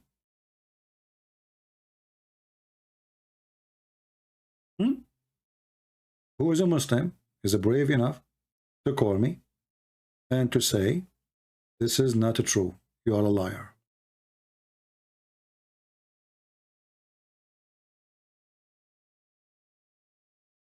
Any Abdul?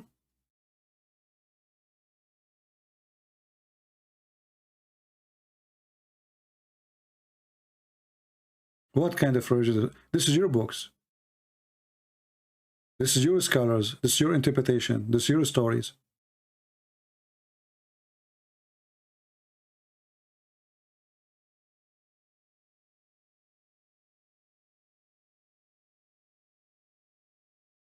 And here, actually, if you read this story here, you see how what is this? What this chapter mean exactly? It's a chapter of 5 verses. They are not even 20 words.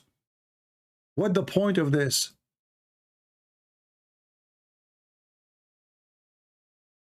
I seek refuge with the Lord of the Dawn. Who's talking? Allah. How Allah he say, I seek refuge by the Lord of the Dawn?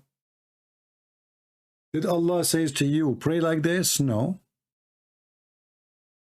Then from this mischief of created things, okay, we will let that go. From the mischief of the darkness as it's overspread, what does that mean? And then he make it even more funny, because Muhammad, he claimed that his penis is not working because somebody, he play black magic over his penis. And from the mischief of the envy and the one who practice envy. The mischief of the one who practice secret arts? Is that like martial art? Where it says that? It says, and the one who blow in the knot. I mean, look how they lie in translation. Change the translator. This is Yusuf. I see the front donkey. Sarwar.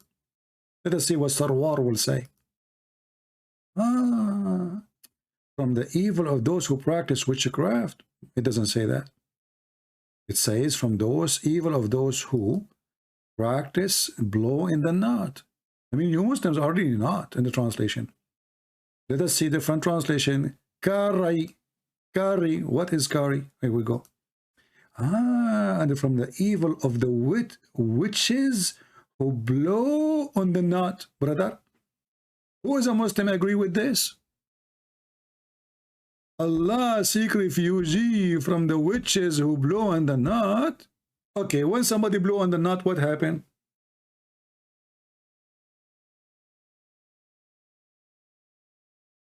Any Muslim can tell me?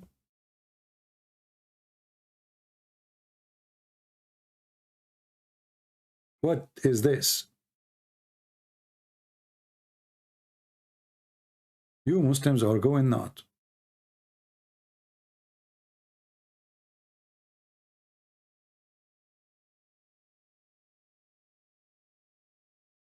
Muhammad, he was accused of stealing underwear. Yes, absolutely. You know, if you go, we don't want to change the verse now. Why you are taking me there, man? I mean, why you people focusing in the penis and then underwear? And like, come on, leave Muhammad alone. Have you ever heard of a prophet was accused by his followers that he stole an underwear? And this underwear anyway was stolen from a Jew. So the Muslims now are fighting over stolen underwear. Chapter 3, verse number 161. Somebody accused Muhammad that he stole an underwear. The Muslim, they say it's not underwear, it's underclothes. This is underwear. Hello? It is not for a prophet to steal. Look at the translation. What is it? No prophet could ever be false on his trust. This is what the verse saying? Muslim, this is what the verse saying, honestly? We changed the translator. This is Yusuf Ali. I mean, Yusuf Ali, I think he was using Google translation, maybe. There was no Google in his time. I mean,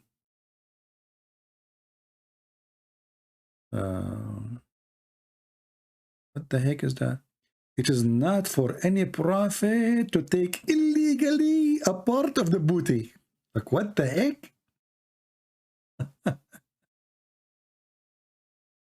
Allah, he made a verse. Look at this, guys. Somebody of the believers, look what kind of believers they are. Accuse Muhammad that he stole an underwear. Allah will approve that Muhammad did not steal it. So what he do? Unbelievable wisdom of Allah. Allah is all-knowing. So what Allah he do? He called the believers. He said to himself, let me give them a ring.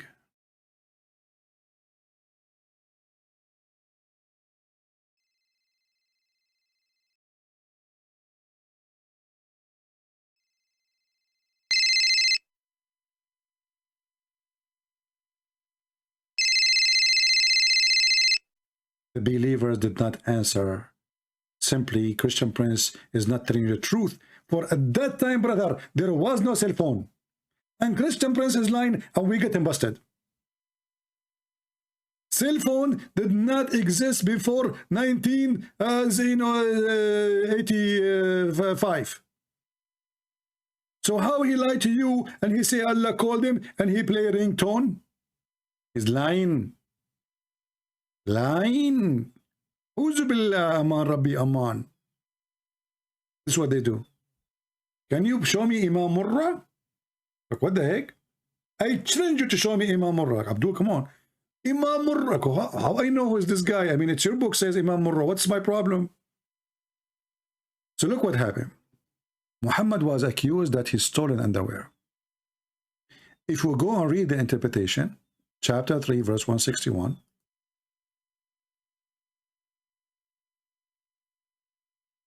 you know, the one who asked me the question, I want to ask you, like, did you, like, somebody took your underwear? Why you are, I mean, why you remind me of this verse, man? I mean, something fishy about you. I mean, from the old verses in the Quran, you could not find anything except this. Like, come on. So, this is Ibn Abbas, let's see, Jalalain.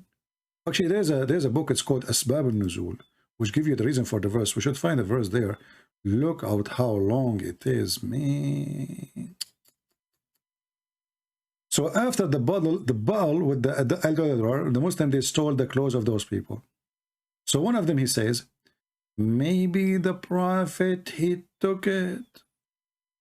Maybe the prophet, he took it. This is the book of Asbab al-Nuzul. Let us go to Al-Jalalain.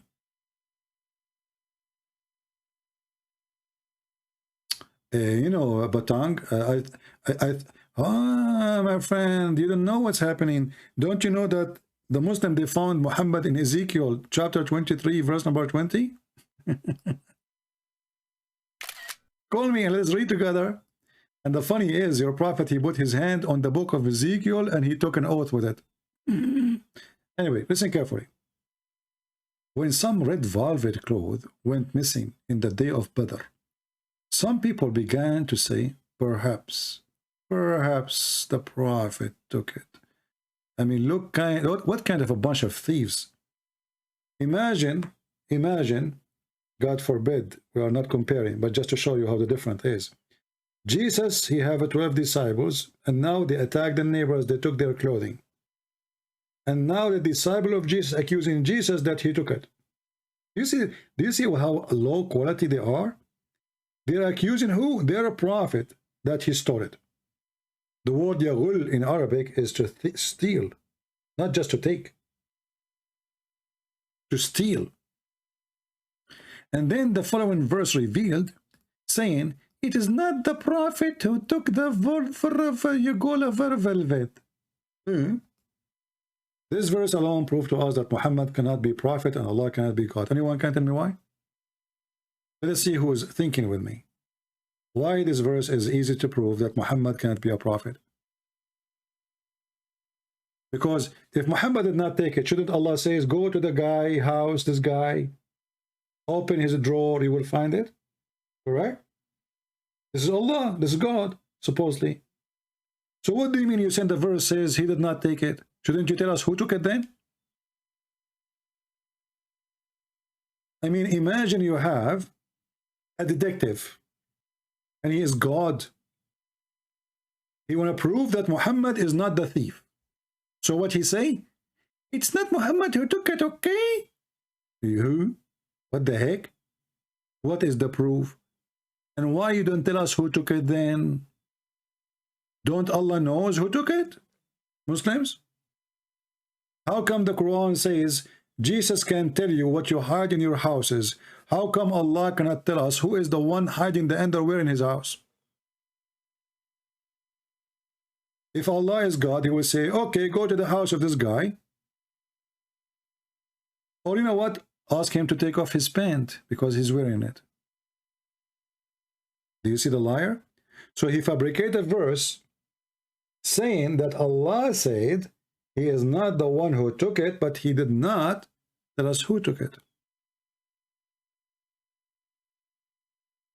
I thought Allah knows best. Look like Allah don't even know anything about the underwear which is missing. Any Abdul?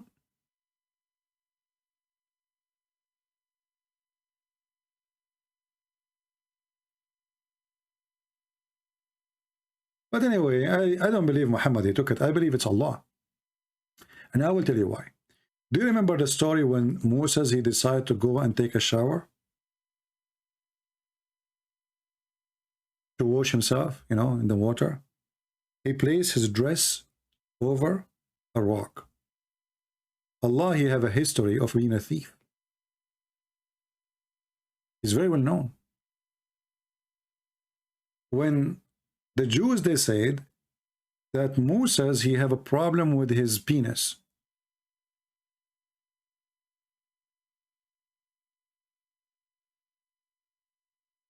I mean, come on, the Jews, they look at the resume of Moses. Okay, he is 6 foot tall, he's fine, okay. He have big eyes, He have dark hair, okay. He have skin is like fair color, that's good. His penis, something wrong there.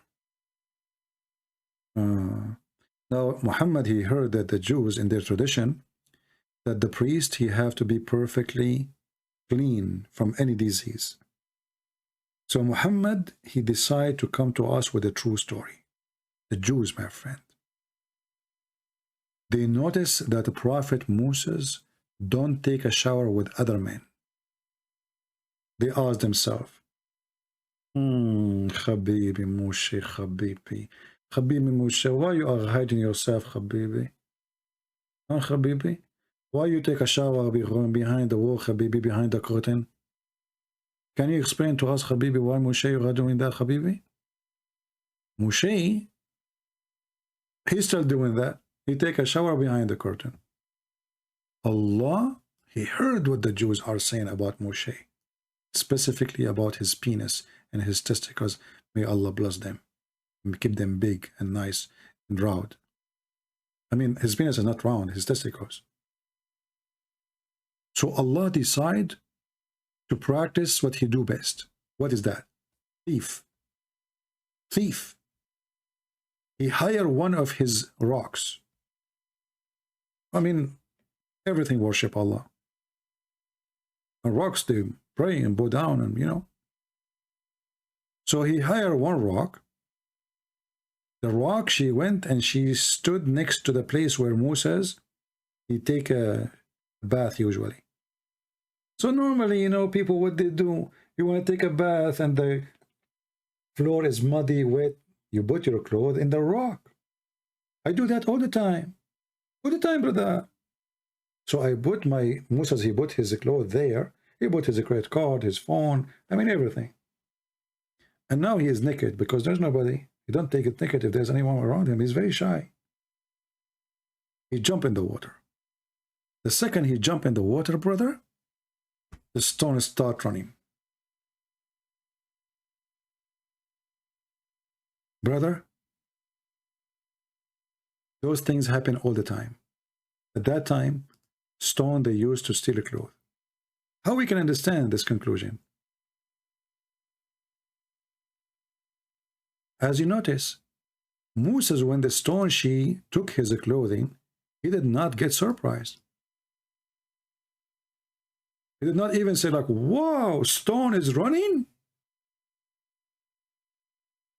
It was like, oh, okay, stone is running. Now, this is normal, you know, it's happening every day. He did not feel for a second there is a mystery behind this.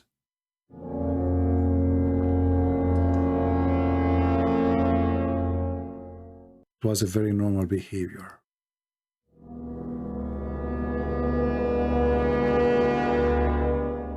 In the time of Moshe, stones used always to steal clothing.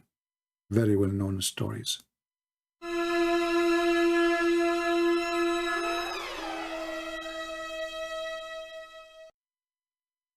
The stone took the clothes. And she ran.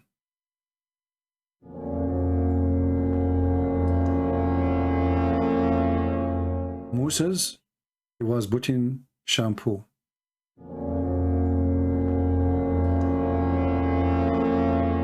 But still he was able to see the stone taking the clothes and moving slowly, sneaking out, opening the door slowly.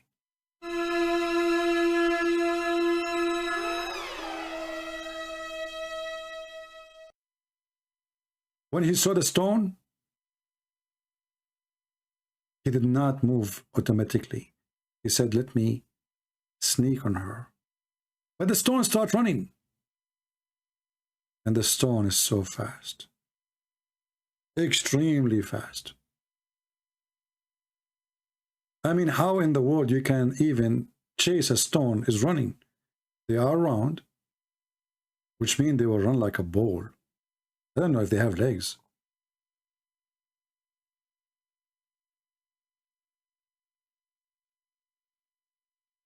The stone who took the clothing of Moses, she ran, and Moses started chasing the stone. If you read with me here, it says, Moses ran after it, saying, "Oh stone, oh my clothes, oh stone, my clothes, stone." Banu Israel, which means children of Israel, then they had a chance to see the private parts of Moses. In Muslims, what do you mean private parts? What you are implying here, he have many private parts. Private parts? What? You know what? Do you think Moses, he have 2 penises maybe? And 4 balls?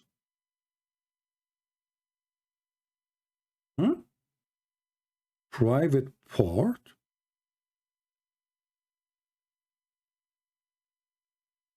Or parts? So Moses now is running after the stone and he is wet, remember that. And his penis is dripping water. He stood in front of a stone and his penis is dripping water. Because remember, he did not use any towel or anything. So he was screaming, "Stone, stop the stone, stone." And the stone stopped and his penis is dripping water.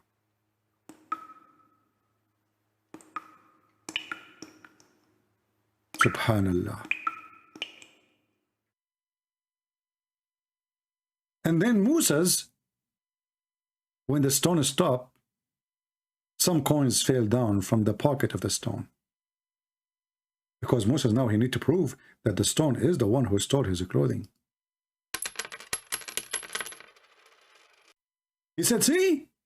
You see? She took my clothing. And Moses,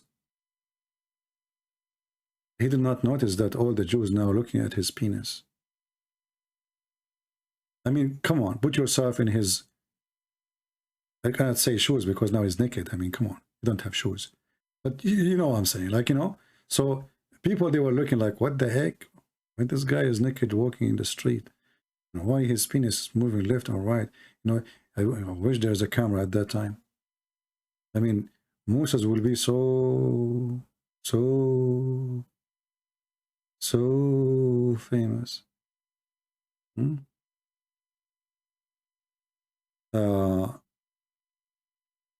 Look what Potanki says. Christian Prince, this is like talk about the balls and the penis so much.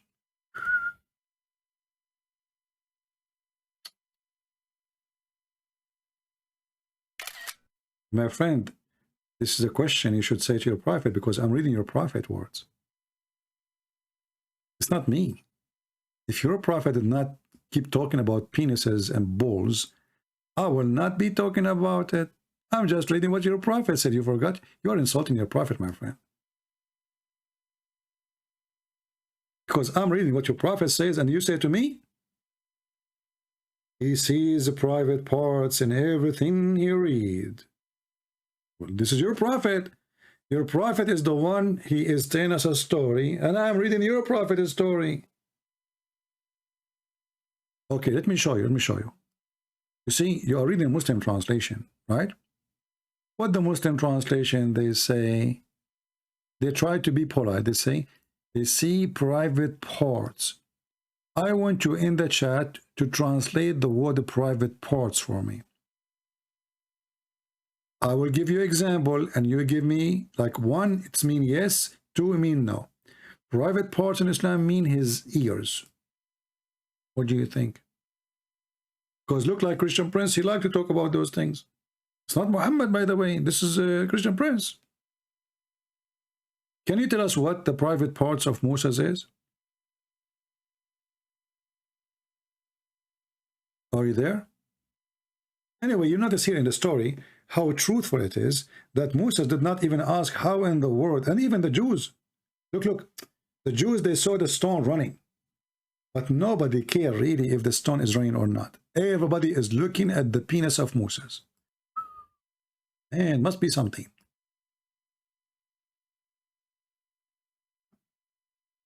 Did you notice? Not a single Jew said to himself like, what the heck? A stone is running? Nobody noticed. Nobody even questioned how in the world such a thing happened. But what they were focusing on is the penis of a prophet Moses. It was, I don't know what the word in English, tremendous. I don't know, my English is funny, as you know. Tangerine? No, not tangerine. Tremendous. I mean, some os, you know, like whatever os. Okay? So it was tremendous, the penis. I mean, his penis was so amazing to the point nobody of the Jews even questioned how in the world a rock is running.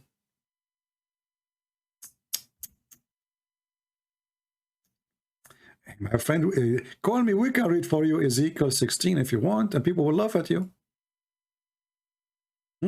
Actually, I can read it for you on the screen right away, and people will laugh at you. There's nothing wrong there. You are filthy, dirty like your prophet. So you think you say things in a dirty way. Can you call me and tell me what is the problem?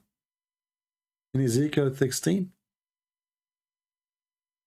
You don't dare, because you're a potato, tomato, shishato. Garbage in, garbage out.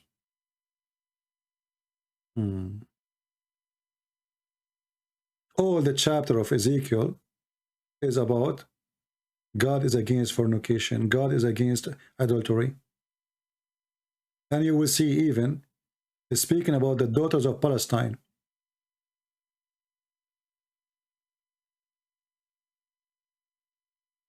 If you remember, there is a story in the Bible about Judah.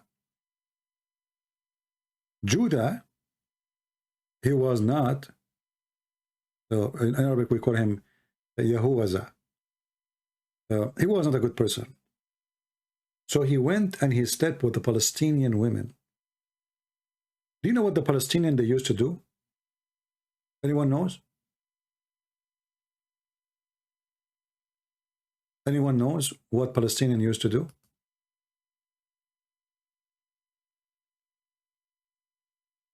Palestinian women.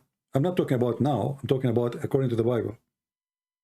They have a temple, sexual temple, the same as the Kaaba.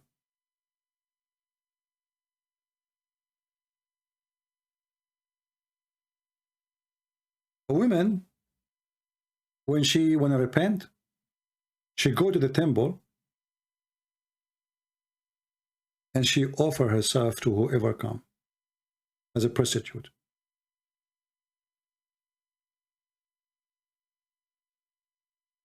The honorable Palestinian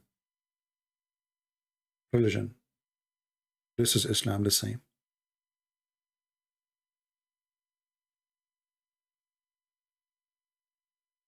And in order to take the form of a whore or prostitute, she dressed with burqa.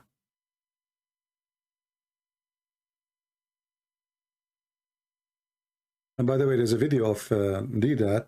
He speaks what those verses have to do with God in the Bible, why they are there. Read them. You will see that God there is condemning their sin. Your God, he appreciates their sin. So the Muslim, when they say to you, go and read the Old Testament, we laugh at you. Because the Old Testament is against their sin, their filth. Your God, he praised their sin. As an example, David, he commits sin in the Old Testament. The Quran praised David for his sin. The God in the Old Testament, he even took the son of David. He took him away from him. He caused him to die. He rejected him even to build the temple. The God of Islam, he praised David for his sin. This is the difference, my friend, between the Bible and Islam. Islam is a religion who praise and appraise the sin. Actually, your prophet, he said that if you don't commit sin, Allah will destroy you. The Bible, God said, if you commit sin, God will destroy you. Do you see the difference?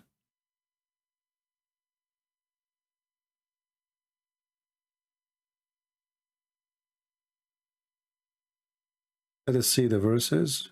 Let me show you.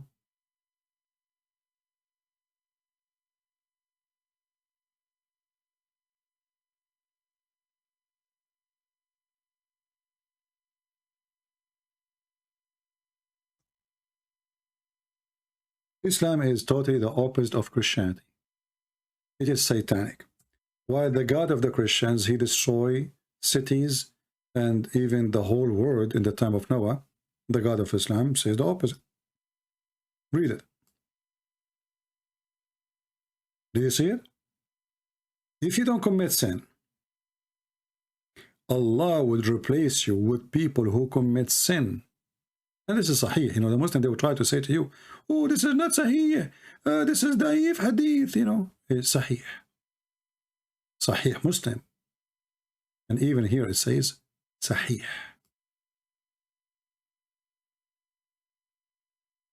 I challenge any Muslim to tell me why the God of Islam will destroy us if we don't commit sin.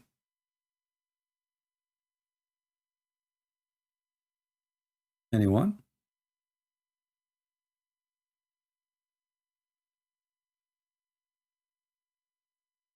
Any Muslim?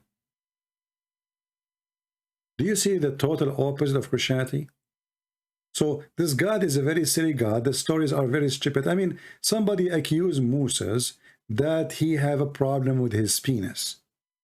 Allah wanted to prove that he have nice penis by doing what? By making Moses get humiliated and run in the street showing his penis? Did that, he will say to you. In the Bible it says that Isaiah, he went in the desert, was naked. Naked, wearing nothing, liar. The nakedness of a priest or a prophet is not to wear the uniform of a priest or a prophet. They have a clothes they wear in the top of it. That is their nakedness. And he was in the desert anyway. Here we see Allah making a prophet of God run in the street just to show his penis and his testicles to women, children, everybody in the road. And to do what? To prove that his penis is fine? Is it worth it? Have you ever tried to debate Hamza? My friend, is that the one who sell hijab?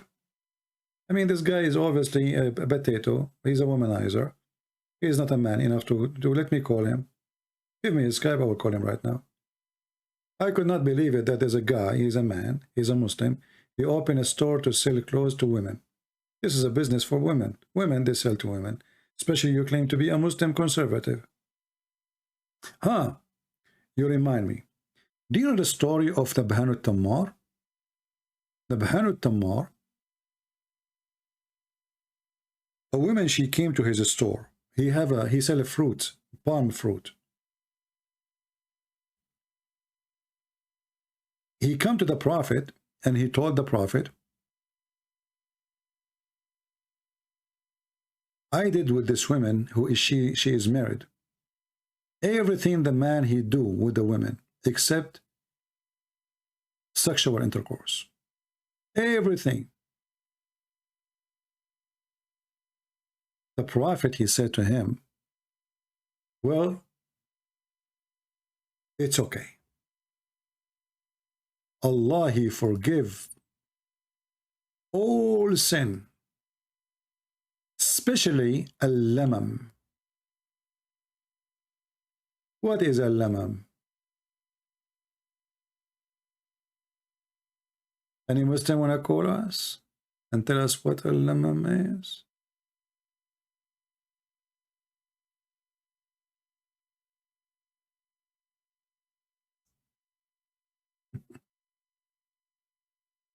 Any Abdul? Huh?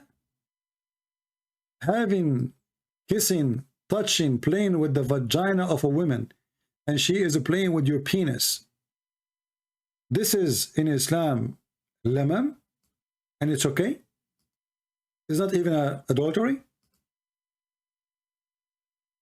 Who wanna prove me wrong? Who wanna prove me wrong?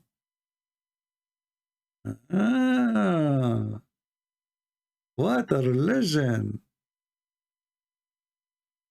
Lamam, huh? So you take the women inside your store, you touch her private part, you touch her nipples, you play with her, she play with you. It's okay. It's okay, brother. This is lamam. Look what your prophet, even he made a hadith about, he made a verse in the Quran. But look what the hadith says.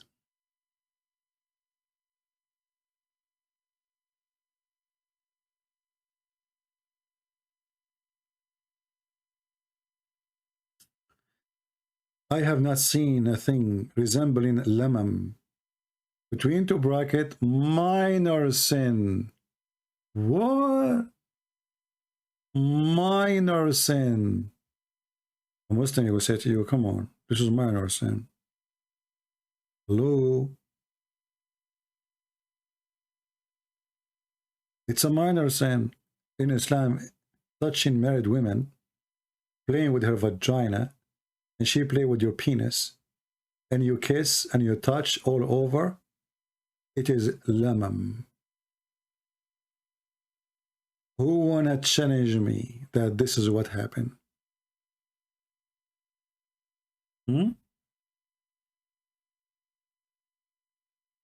Even the guy in the Bahan, he said to Muhammad, properly your husband doing jihad.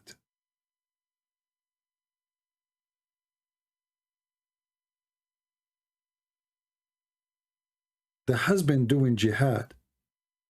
The wife, she is offering her vagina to the guy who work in the store to play with it, and this is okay in Islam? Who is a Muslim wanna challenge me and get me busted? And then you will take it, put it in your YouTube channel. Show them that Christian Prince is lying. It doesn't say that, CP. Anyone? I don't see any Muhammadan texting me in Skype. Do you see how amazing this religion, brother? I mean, come on, think about it.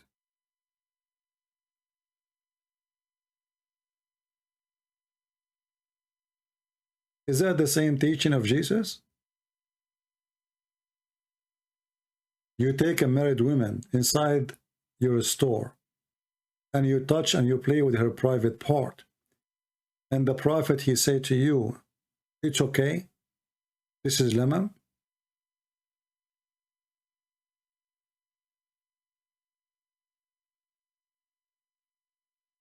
And Abdul? Who wanna get me busted? Because, you know, Christian Prince, he always lied to you, don't he? Come on. Don't he?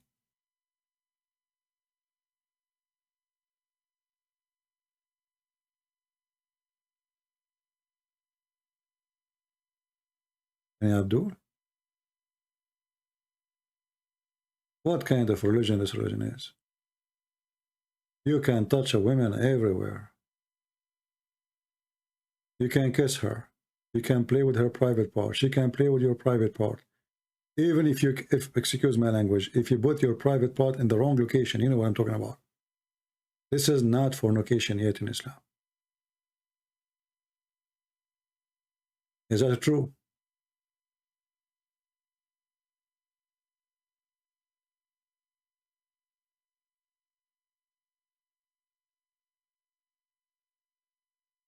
The prophet, he said to him, maybe you did kiss, maybe you did punch her, you know. The man, he said to him, prophet, I did with her everything the man he do with the women, everything except sexual intercourse. This is a religion of who?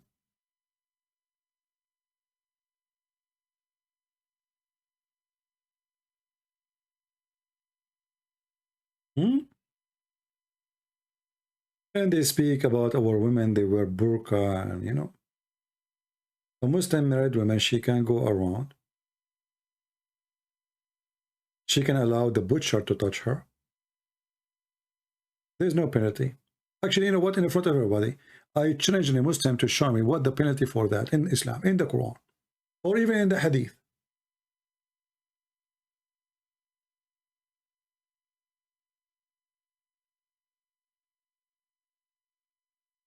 None.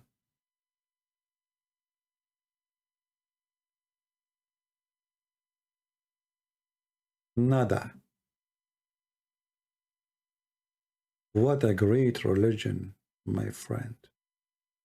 You must be very proud.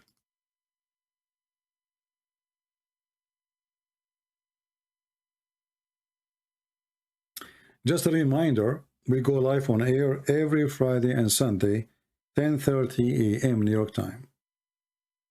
This is a fixed date, you know?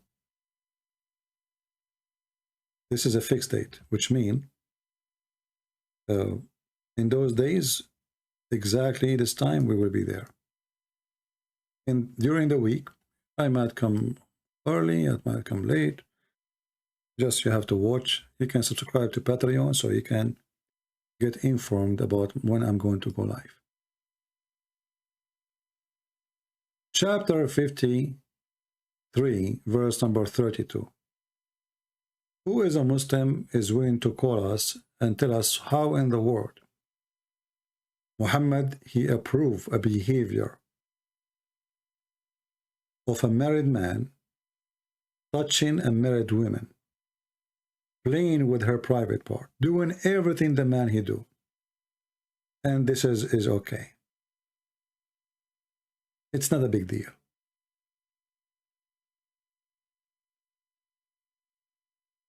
Any Muhammadan?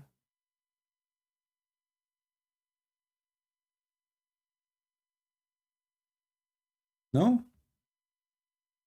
And then they will say to you, do you know what the Bible says? Song of Songs. Then we'll find that Muhammad is in the Song of Songs suddenly.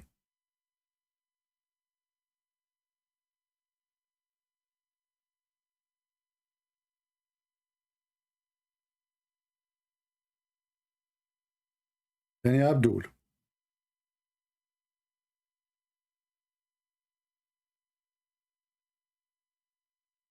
Endless stories. All of them, they share one thing. They are disgusting, showing us how trashy the religion of Muhammad. This is Tafsir al-Qurtubi, and this is the official government website of the Kingdom of Saudi Arabia. Those who speak Arabic, they do not need my translation, especially the Muslims. Here the story says that Muqatil, the son of Sulaiman, he said that this verse came down in a guy, his name is Nabhan al-Tammar. Nabhan is the name Tammar, it means he sells palm date fruits. And he used to have a store to sell palm date. A woman, she came to him to buy. He said to her, go inside the store. There's more better than this. When she entered there, he wanted to have sex with her. Until now, it's fine. It says she refused. But look what happened. She refused to have sex, but she did not refuse the rest.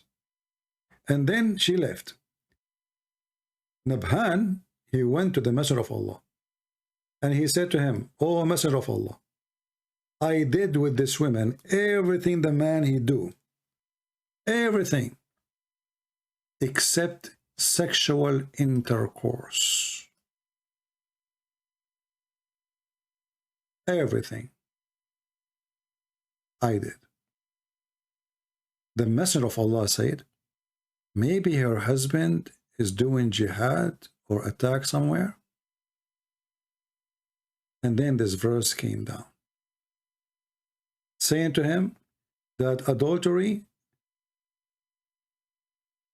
kiss, touch, laying with somebody, which means like, you know, you sleep in the top of her or on top of you. But this is not really adultery, this is lemon. The adultery really only if you have intercourse. Let us use Google Translation to show you how filthy this religion is. And I will give you the link. And again, this is the official government website of the Kingdom of Jordan.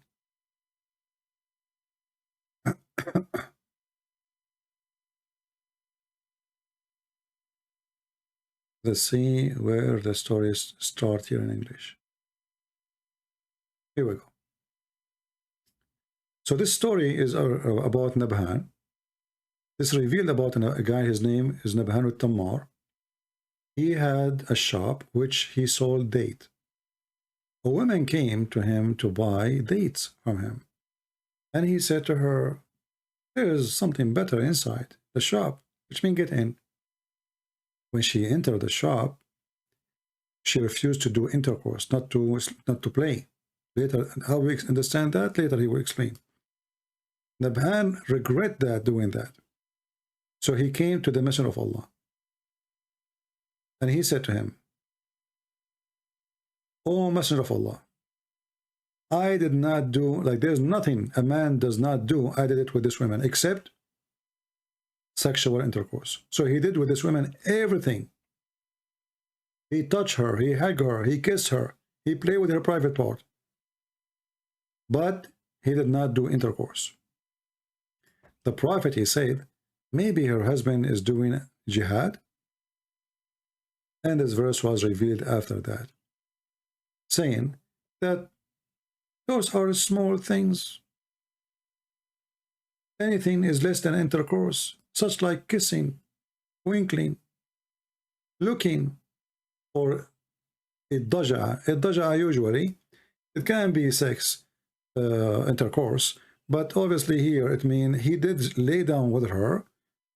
They play, but he did not put it in. So she was naked, he was naked, touching each other.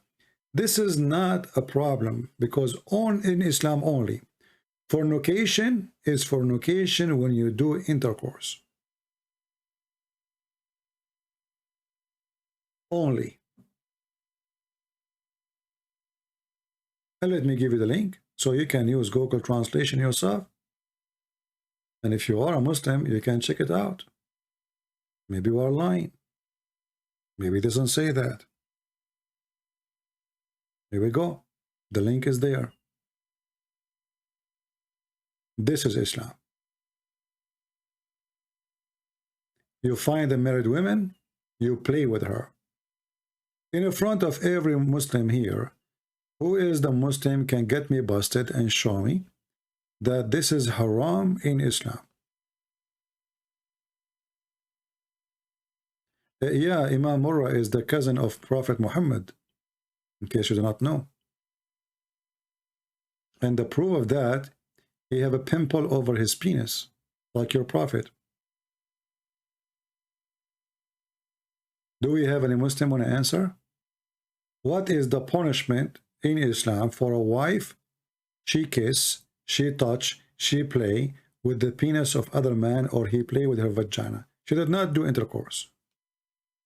Any Muslim can show me what is the penalty of this is true, forbidden, or it's not forbidden? Any Muslim?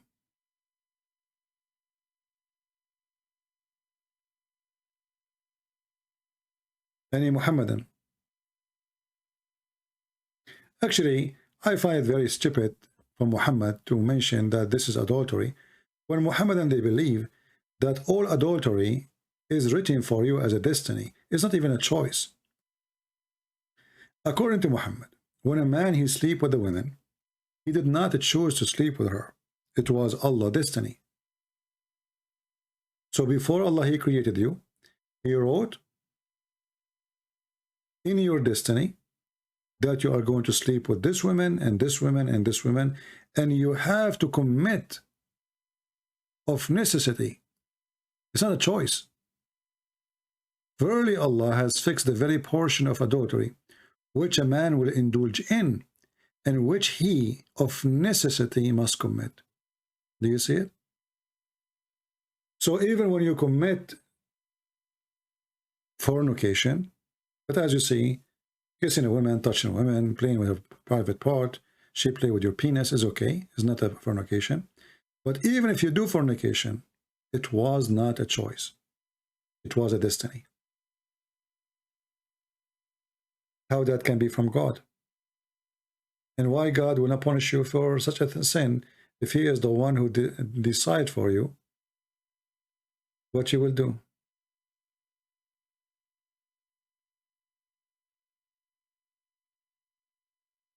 Do you notice that everything we say, not a single Muslim accept the challenge to prove us to be liars?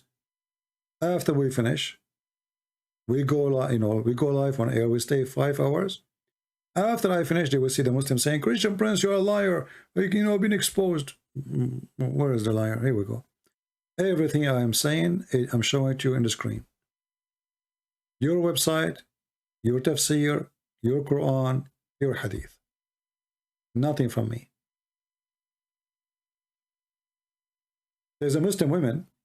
She called the Sheikh, and she said, "I'm getting older, and I am afraid I'm not going to have a husband." She is worried. I don't know why you call a program to ask such a question. This is very silly, but people. Do you know what the answer was? The Sheikh, he said to the women, "It is written on every vagina the name of the one who will if it."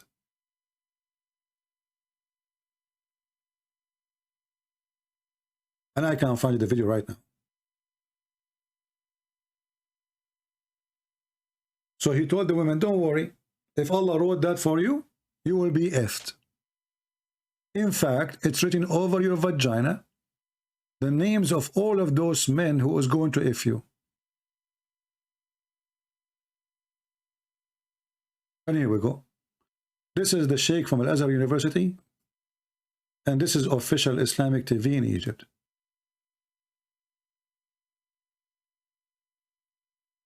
The woman, she is worried that she is getting older, and who is going to marry me now? The Sheikh, he said to her, the Prophet of Allah, he said, it's written over your vagina the names of all the men who will F you. يعني في حديث يقال أن كل فرج مكتوب عليه اسم ناكحه. طبعا. نعم. كل شيء. حتى لو عايز. The women, this is, look at the whore. The host, she is a whore too. She says, well, there's a hadith, right, says that it's written in every vagina the name of the one who will F it. A woman, she's saying that. Can you believe it? No dignity.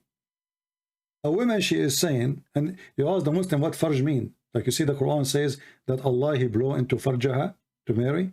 They say, oh, farj does not mean vagina. Coward. So this female now, look how no dignity. She said, well, yeah, you know, it's written in the hadith that it's written over our vagina. Who is going to F it? Even if it's illegal, even if it's like not lawful, effing, it's written there in your vagina. So now this woman, after she heard this program, she will go take off her pant and she will try taking pictures. And she tried to zoom in. And maybe she need to find like kind of light, like black light, something like you know, those light can discover special ink, whatever, to find out the names of all the men who will F her. They are written there.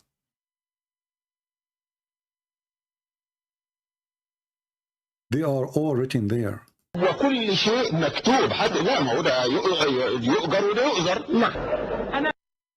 And this is a video making fun of the, you know, this is a comedy here. So, yeah, she said to her, sure, yeah, everything is written, yeah, you know.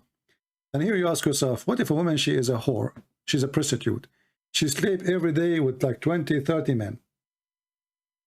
She will have a yellow pages over her vagina. How all the names will be written there? And why Allah writing the names of those who will F the women there? Why not in her ass? Why in her shoulder? Are we going to check the name before we do it? Like, okay, take off your panty and let me flip the pages. Where is my name? Where is my name? Ahmad, Ahmad, Ahmad, Ahmad. MashaAllah, you have a lot of Ahmad there. Ahmad, Ahmad, Muhammad, Ali, Ahmad, Ahmad, Ahmad. Oh, the name is there. Okay, let us do it. This is how he make the women feel comfortable now. Don't worry about it.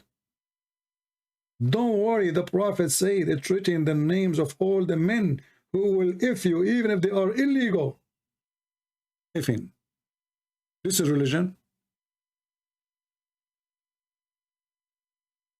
Now, if you are a person who's going to download these videos, you can cut those videos pieces because we spoke about many things. I don't advise you to download the whole video for 5 hours and repost it. And please, when you download my videos, don't keep the same title. Cut them pieces, shorten them, make a topic, make your own title. Because if all of you download the same video with the same title, when people search all of them, they will appear in one page. And then nobody of you got a view.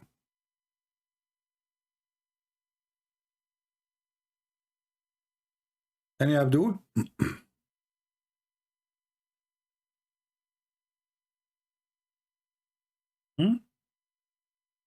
By the way, don't tell this hadith to your mother and your father, because now your father is going to go to check. I'm not sure if the date is written there too. Do you think there's a date? Because now your father, he will force your mother to go to the bedroom, open her legs, and he start checking all the names to see what she did, what she had done, and she was with who, before and after in the future.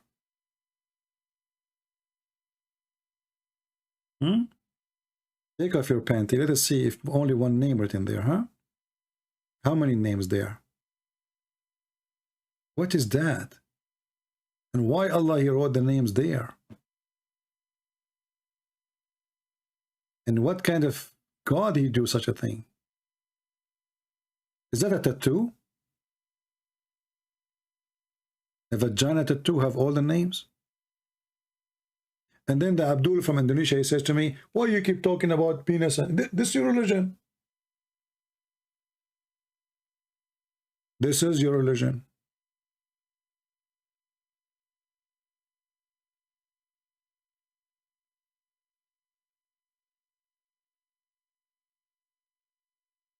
Any Muhammadan?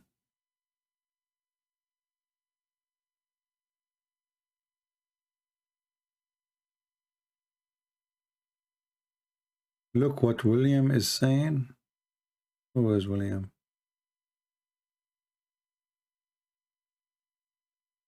No, let's see.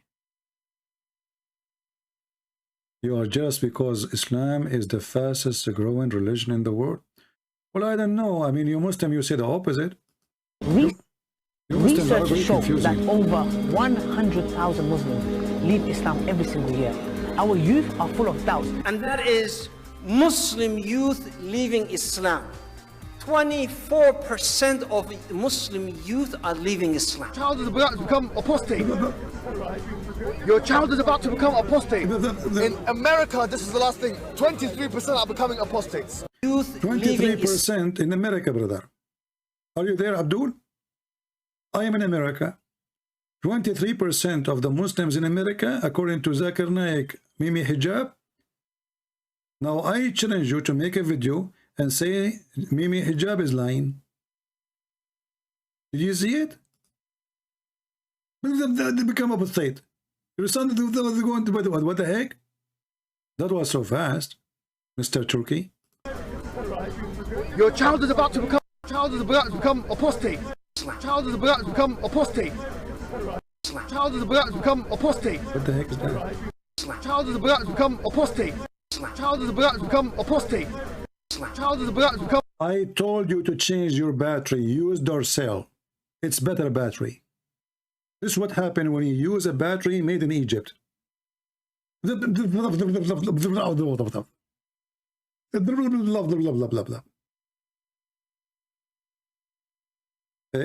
Mimi Hijab, he made a video before I go live.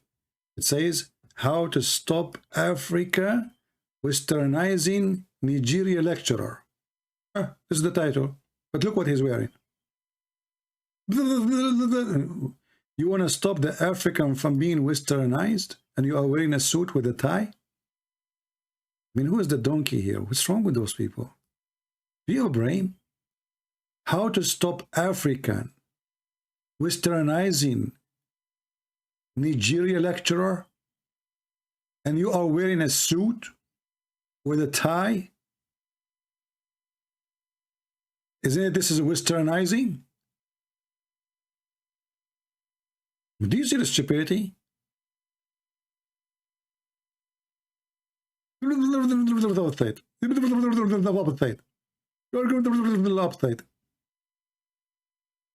mean, this guy, he wears jeans, have holes like fashion, supposedly. And how to stop African from being westernized? You are the one who can teach them. I can tell. The one who wear pink t-shirt and the one who shave his chest a day before he go to the Chinese embassy. I mean, ask this guy why he shave his chest. Why? By the way, do you know that Muhammad, he used to shave all his body? It says he used to do a nawra. What is a nawra? Sugar. Muhammad used to use sugar to take hair from his body. Let me find the hadith.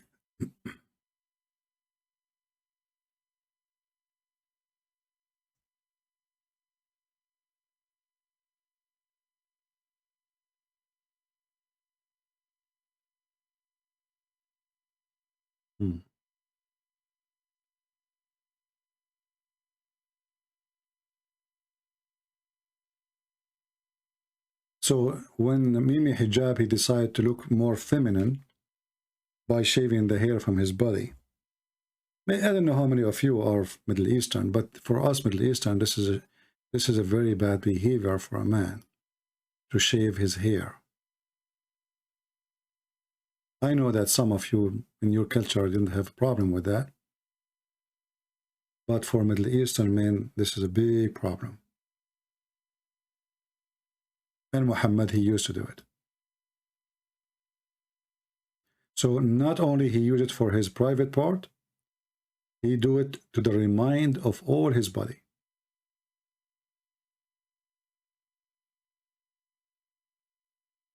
And you know, the funny is that Muhammad, he told the Muslims that if a woman, she take hair from her face, she will go to hell. Muhammad himself, he take hair from all his body.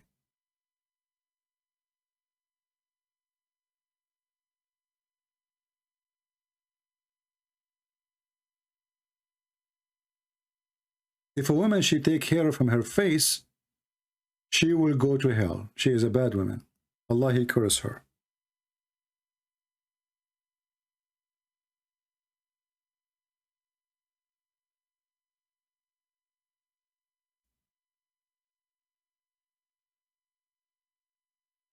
Let's see. If a woman, she add actually even little hair attachment to her hair, she is going to go to hell. Muhammad, he color his hair. Read with me and laugh. Allah cursed women who artificial length, which means their hair, and women who like, you know, the one who made the wig and the one who gave the wig, the one who use it and the one who give it. Like, you know, if you give your hair to somebody else, you are cursed too. And then he continue. And the women who do tattoo, and where is the hadith?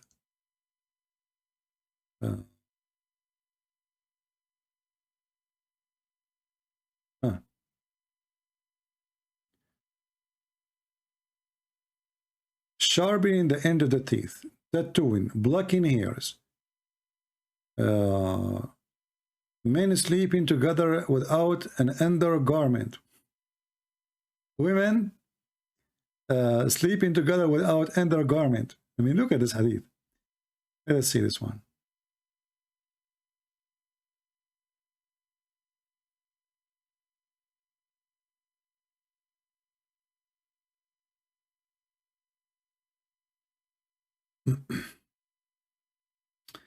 There's a hadith I need to find. Hold on.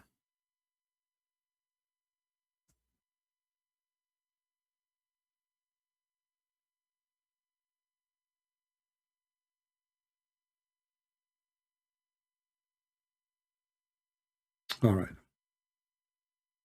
Let's see this one. This one is even better. So Muhammad himself, he have no problem to take hair from his body. And they excuse Muhammad, he cursed those who do that. They say, because you are changing how Allah, he made you. So when you do circumcision, isn't it changing the way Allah made you? Allah, he made you with that piece. It's stupidity. I mean, amazing. So look what Muhammad, he said. Allah has cursed those women who practice tattooing, and those women who have themselves tattooed, and those women who get their hair removed from their eyebrows and their faces, except from the beard and the mustache. This is false. It's not a hadith. So a woman, she do that, Allah, he will curse her. Different hadith.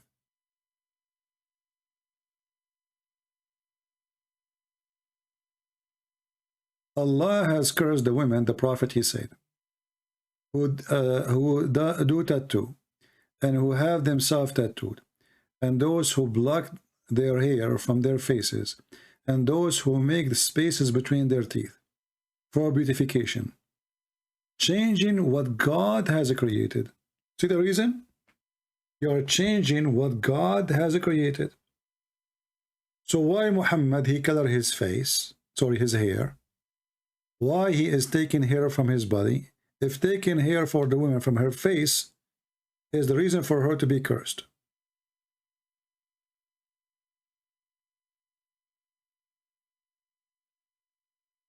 What do you think? Who is a Muslim woman here do not block hair from her face? Not a single one. All of you, you take hair from your face. But this is against Islam, you will go to hell. And why this man, Muhammad, this madman, he like women to have a beard? Because now if the women, she have hair in her face, I mean, what's the problem? Why Muhammad, he can shave, but the woman, she cannot?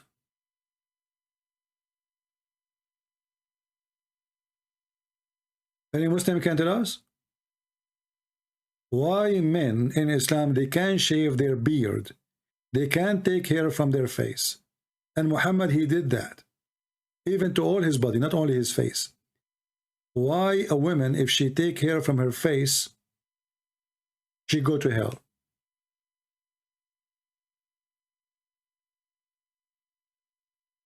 Any Muslim?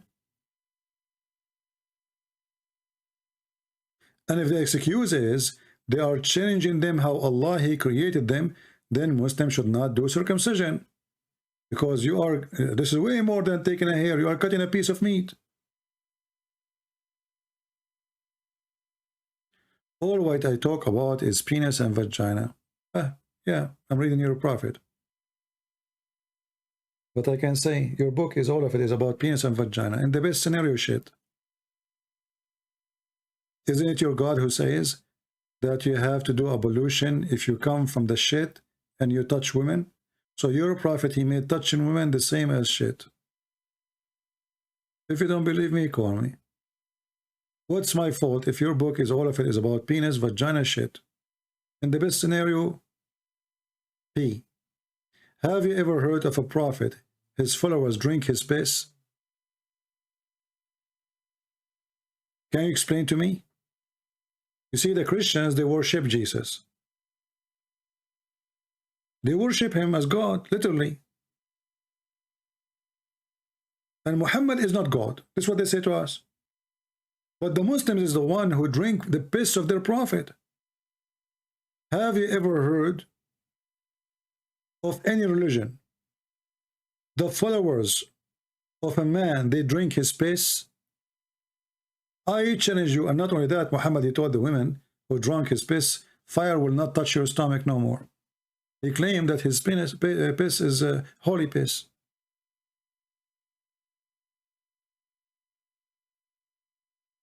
They drank his piss, they drank his blood. They fight over his booger. They fight even over the poo-poo of the camel of Aisha.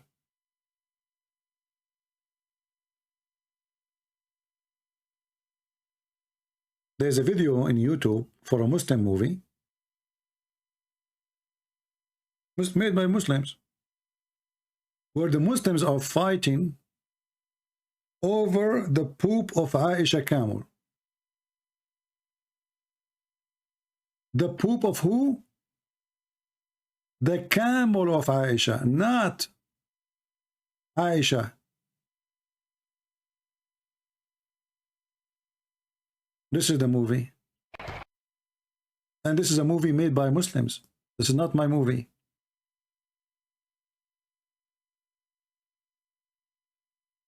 They take a blessing from the camel Aisha poop. Not the camel itself, the poop of Aisha camel. Let's move the movie here. This is Aisha camel. You see it?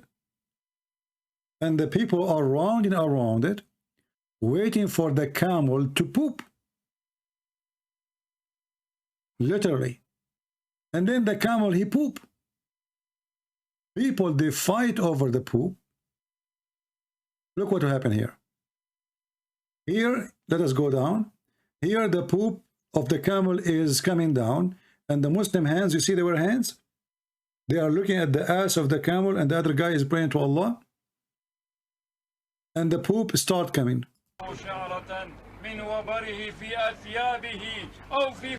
If you have a hair from this camel in your clothes, You are going to go to heaven. And now the camel is going to do poop. What will happen? The Muslim, they will fight over the poop. Oh, here we go. He dropped the poop. He dropped the poop. He dropped the poop. Allahu Akbar. The guy, this guy now, he got some. He was lucky. He's lucky. He got some of the poop of the camel of Aisha. What he will do with it? Watch.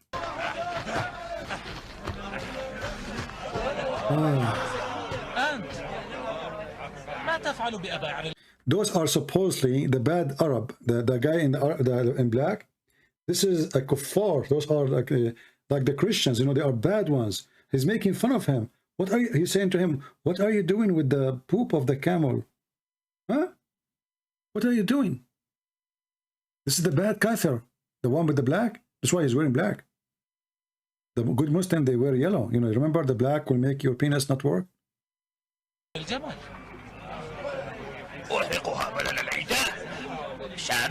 said to him, "What's wrong with you? Don't you know how this is amazing? Smell it, smell it."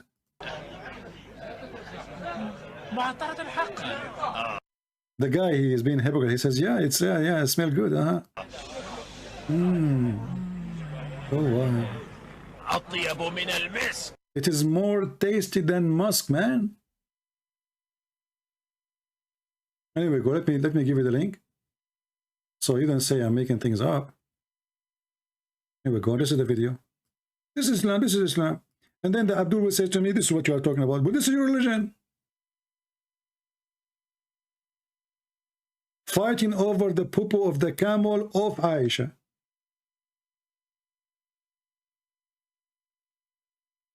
Why? What the problem? I don't know really the original name of the movie, but this is a movie made by Muslims. You know?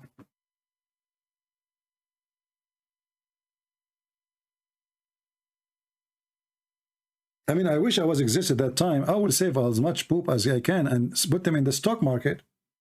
I'm sure many of you can exchange the poop of the camel of Aisha with all your stocks. Maybe I can buy some, like, 2 oil, you know, like field in exchange of 2 kilograms of the poop of the camel of Aisha. Poop of what? Of the camel of Aisha. If I say those things to you, you will not believe me. You will say this guy is lying. It's in the front of your eyes.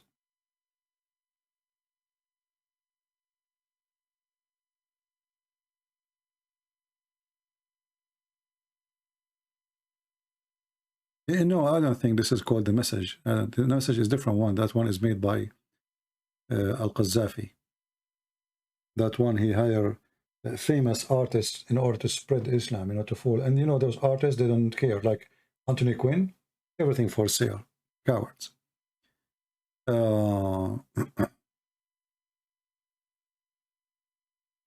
Anyway, I think we have enough for today. Remember, again, we will be back Friday. I don't think I will be back here tomorrow. Tomorrow is Wednesday. Friday in the morning, 10 a.m., 10:30. Friday and Sunday. Take a note about that. And I hope we have a good time for today. We learned something. Download my videos, cut it pieces, make it topics because it's long video. And I hope that will help more people to see the truth, and the truth will set them free. And for now, I have to go out and see if the camel of Aisha is passing by, so I can collect some poops.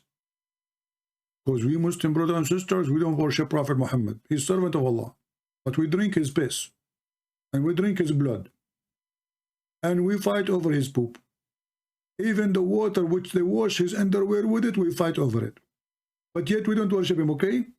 We believe Muhammad is just a servant. Not like the Christian, they worship a man. Alright? Christians, they worship a man. We Muslim, we don't worship a man. But if you insult our man, we will kill you. Not because we worship you. Worship him. No. What a stupid cult. Thank you all. And remember this, you know, like for me, we have the Easter is coming, right? Now the majority, they celebrate the Easter soon, next week. For me, I believe that the most accurate Easter date is not the one according to the Western calendar, is the one according to the Eastern calendar. However, Eastern calendar, Western calendar, it doesn't matter. What we celebrate the occasion, not the date, because date will never be repeated, right? So Easter is amazing. And by the Easter, and what happened in the Easter, Christ, who made many promises,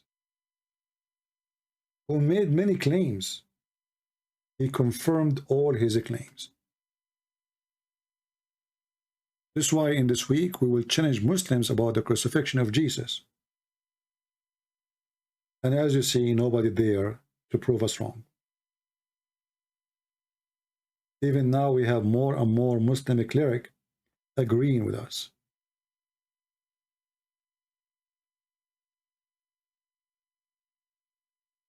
Why don't you meet me in my country? I talk to you there.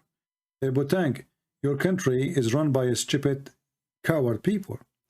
There's a guy, he is a Christian, he have a debate with a Muslim, and he is from your country. Because he's an ex-Muslim, and he said something against Islam, you put him in jail for 10 years. So you Muslims in Indonesia are a bunch of cowards. You are a bunch of cowards. You could not refute the guy, you could not answer him, but you try to destroy his life and put him in jail for 10 years. But don't worry. Even if you stay in jail for 10 years, even for 220, the Lord will not leave him alone, and we will do what he could not do. If he stay in YouTube for 5 minutes, I'm staying in YouTube for 6 hours. My books is all over Indonesia. My videos is tsunami in Indonesia. Actually, #1 people who view my videos is in Indonesia. And why? Because the Indonesian Muslims and Christians, they notice that none of you dare to debate me. Because you know that you have nothing to say. You know that you are bankrupt. If you look at videos, my videos in Indonesian language, you will be astonished about how huge the number of those who watch.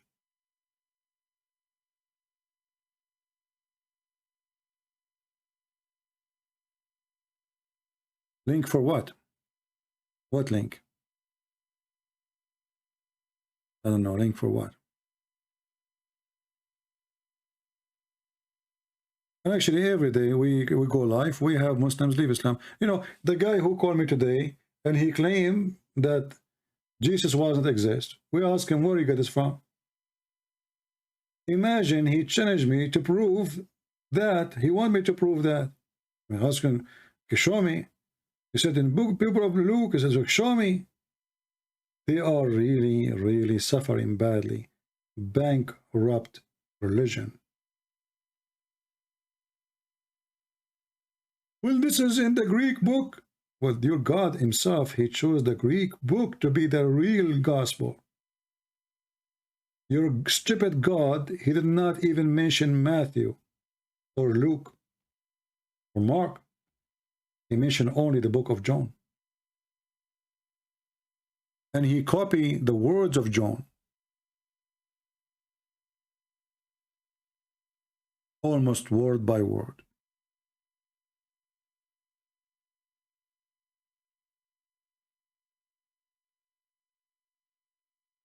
I hope this Friday we will have more Muslims accept our challenge, join us live on air.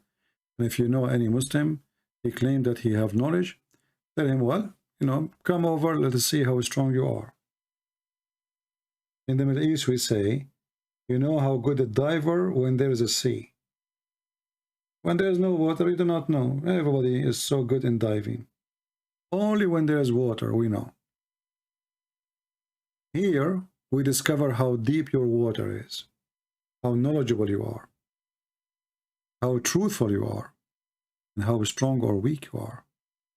Challenge me, and I accept all Muslims to call me. I don't have conditions.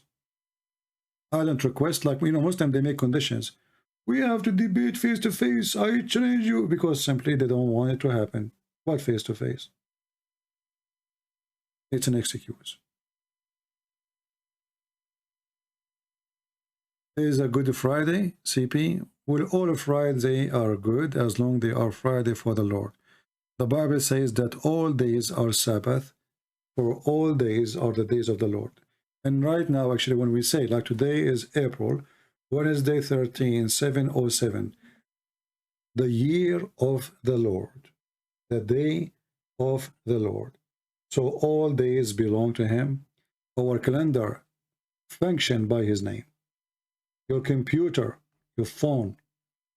I know this is very insulting for many who hate Jesus, but just look around you.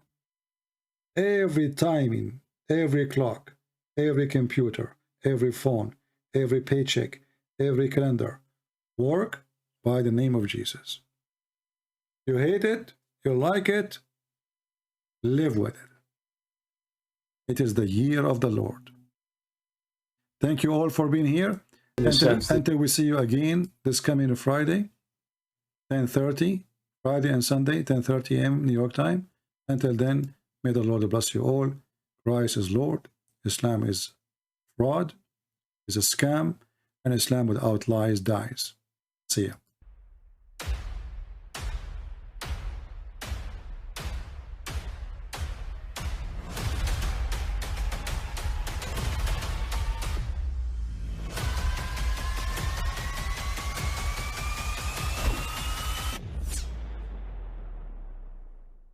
But I mean, again, he doesn't know who Gabriel is, right?